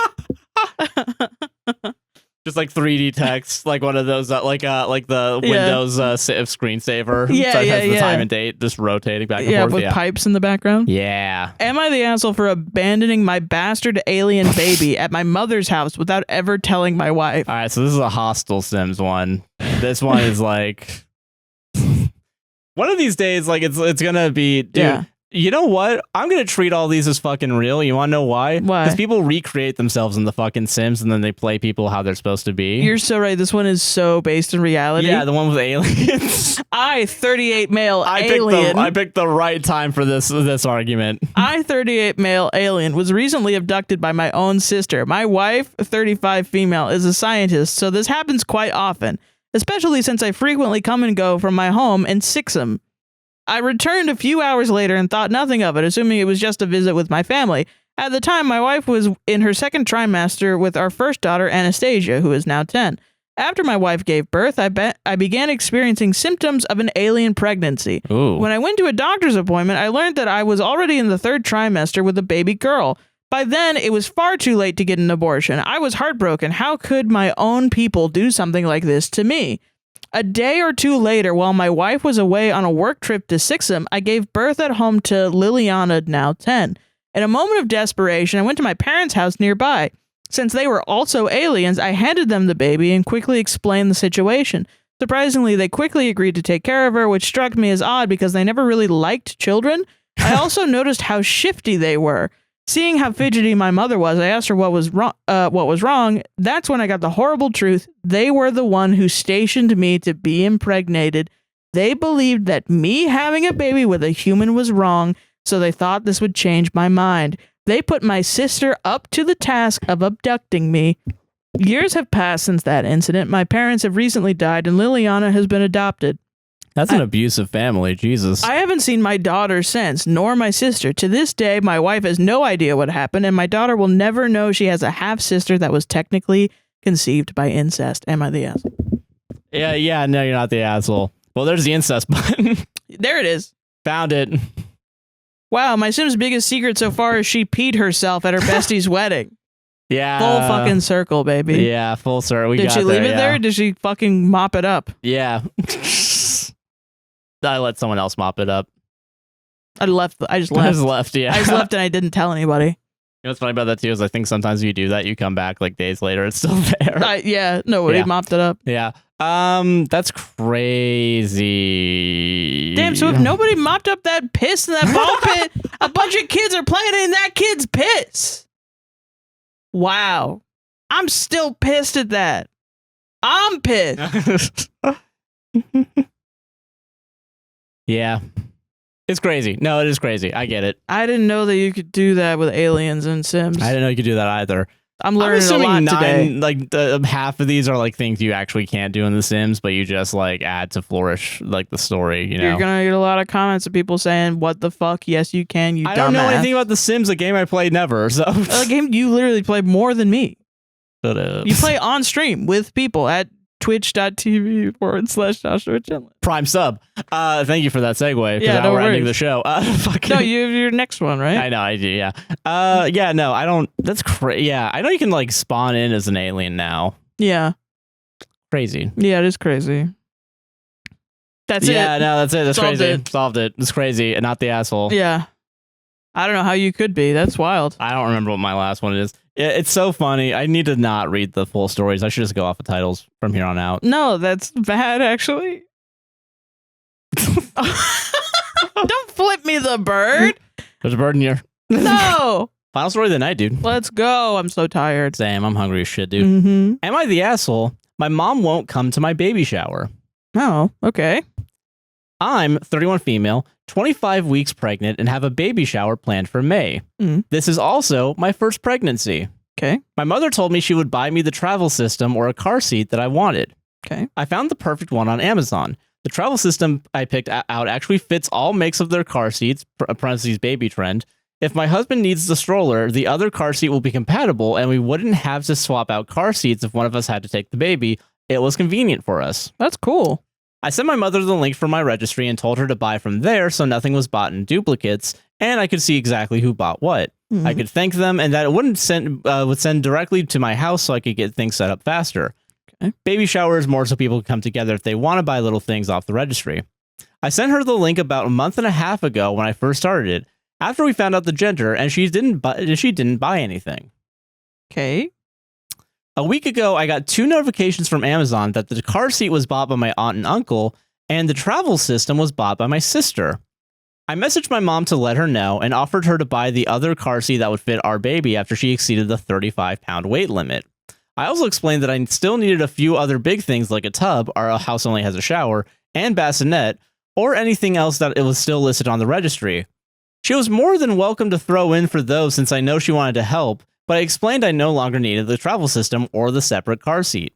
She sent me a long message telling me that I blew her plans. She feels like she's no longer part of this family, and that I should have told people not to buy those 2 items until she bought them. Why did it take so long if she's asking? I mean, maybe, I guess it takes a while, but I'm like, I don't know. Yeah. Okay. I told her I wasn't going to tell people not to buy me the things that I listed that I need, and that she had over a month to buy them herself. She then told me she refuses to buy anything from Amazon and thus won't buy from the registry I posted. Now she's saying she's not coming to see me in April to go shopping. I live in another state, and that she won't be here for the baby shower, but she might come to visit after the baby is born. I'm due in July. Of course she will. Yeah.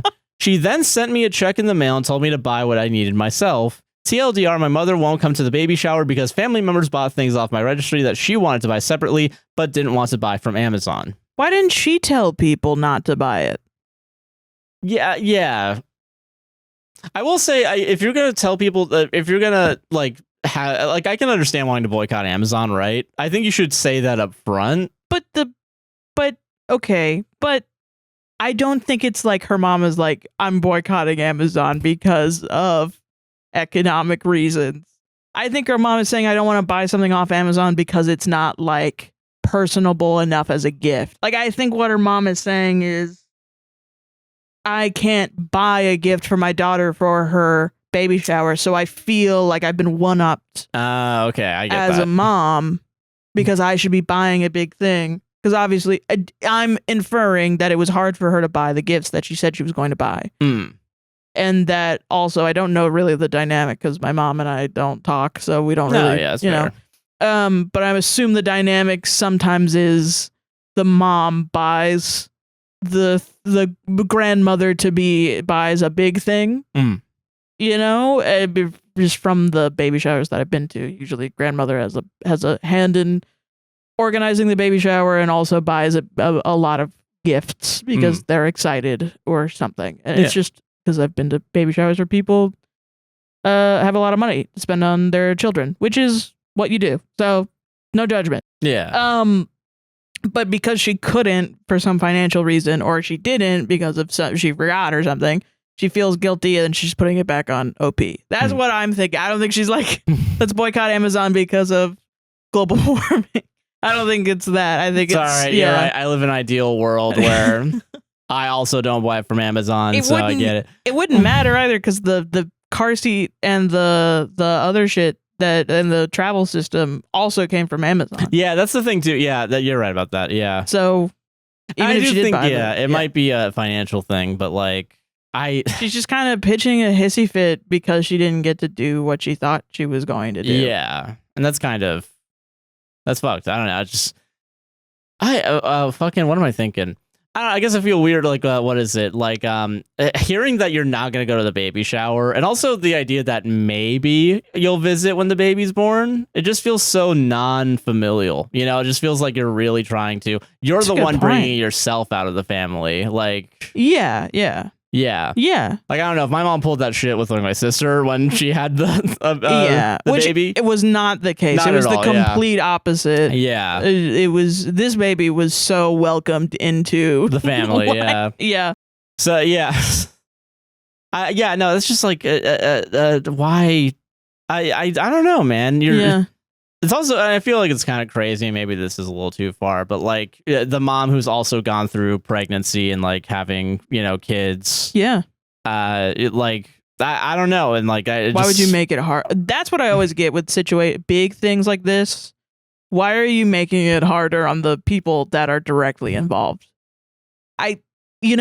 Like, and I can get like assholes just making things harder. It's another thing when you've gone through something difficult and you're like, it still shouldn't be easy. Yeah, you know what? I'll make it difficult. I'm gonna become an obstacle. Yeah. Like, why, man? I will not be a door. I will be a wall. I'm not even gonna be like a ramp to help you. I'm just gonna. I'm not even a U-Haul. I'm a big wall with no places for you to climb over it. Yeah. Close myself off. They should make an album based on the idea of closing yourself in a wall. Yeah. But yeah, no. Anyway, no, that's crazy, man. That's absolutely wild. I don't know why baby showers and big life events make people go fucking crazy. Yeah. I don't get it. I don't understand either. I don't get it either. It almost feels, and this is somebody who's going to say this, and I think there may be right. I think it's part of it, but it kind of feels like the mom couldn't buy anything. No, yeah, I can understand that. So she doesn't want to show up to the baby shower because she's maybe embarrassed. And she's using this as a way to get out of not going to her own daughter's baby shower because she's embarrassed. That would be, if this were the case, that would be the reasoning my mom would have to do that. Oh. So it wouldn't be great, honestly, because you should just be honest with. Yes. Yeah. But I don't want to feel like a bad mom for not going to my own daughter's baby shower. So I'm going but to. I can't look bad. So if I I find can't a look way, poor. how do I get out That's on top? Above supporting my daughter. The feeling of I can't look poor and my image is more important than loving and caring for my daughter and knowing that I support her and care about her. Yeah. Yeah. That's fucked up. Yeah. Yes.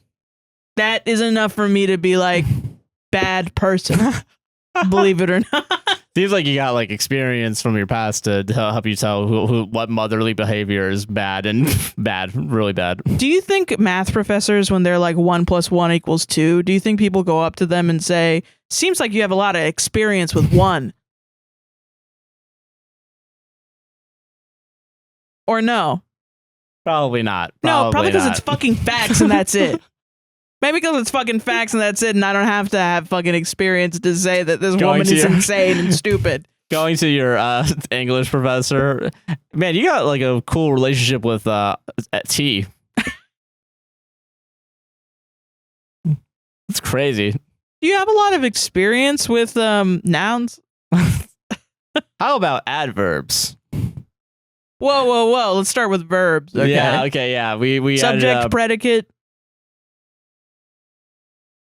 Let's not even get into pronouns. Political. Yeah, whoa. Oh, okay, all right. Okay, all right. Not the asshole. Not the asshole. That's crazy. Solved Your mom is insane. Yeah, and that's our show. Sarah. Yeah. You got any sweet fucking plugs to those?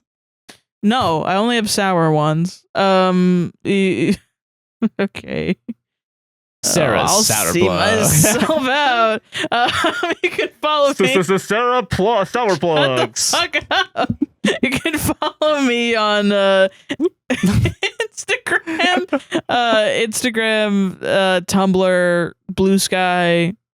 I think that's it. I sometimes will repost on Twitter, but I really got to get off of there. Yeah. That's O'Hearon, THATSOHEERON.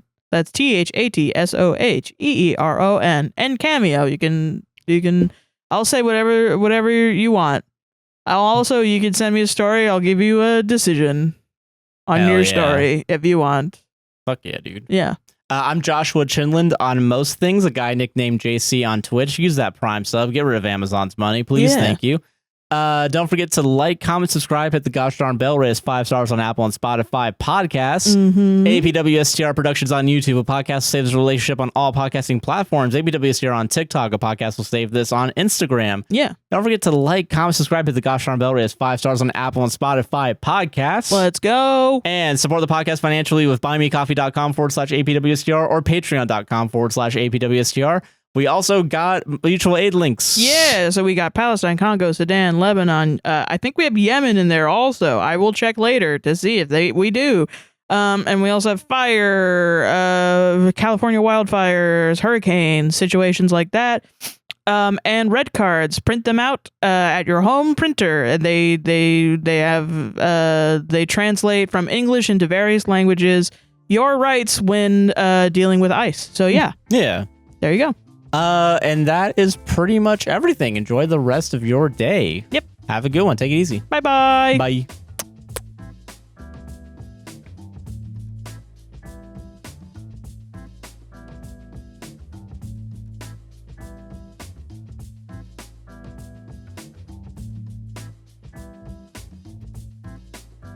Dude, I haven't stretched in like 2 days. Shoulders are the stiffest they've ever fucking been. Dude, I got a headache so bad.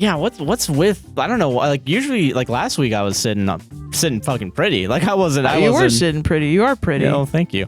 But like I wasn't like no shoulder pain. Like even when I was at the desk, like nothing. Old. No, shut up. Old. We're old. Sorry, you're right. I got. What is it? 14 years until. Fuck you.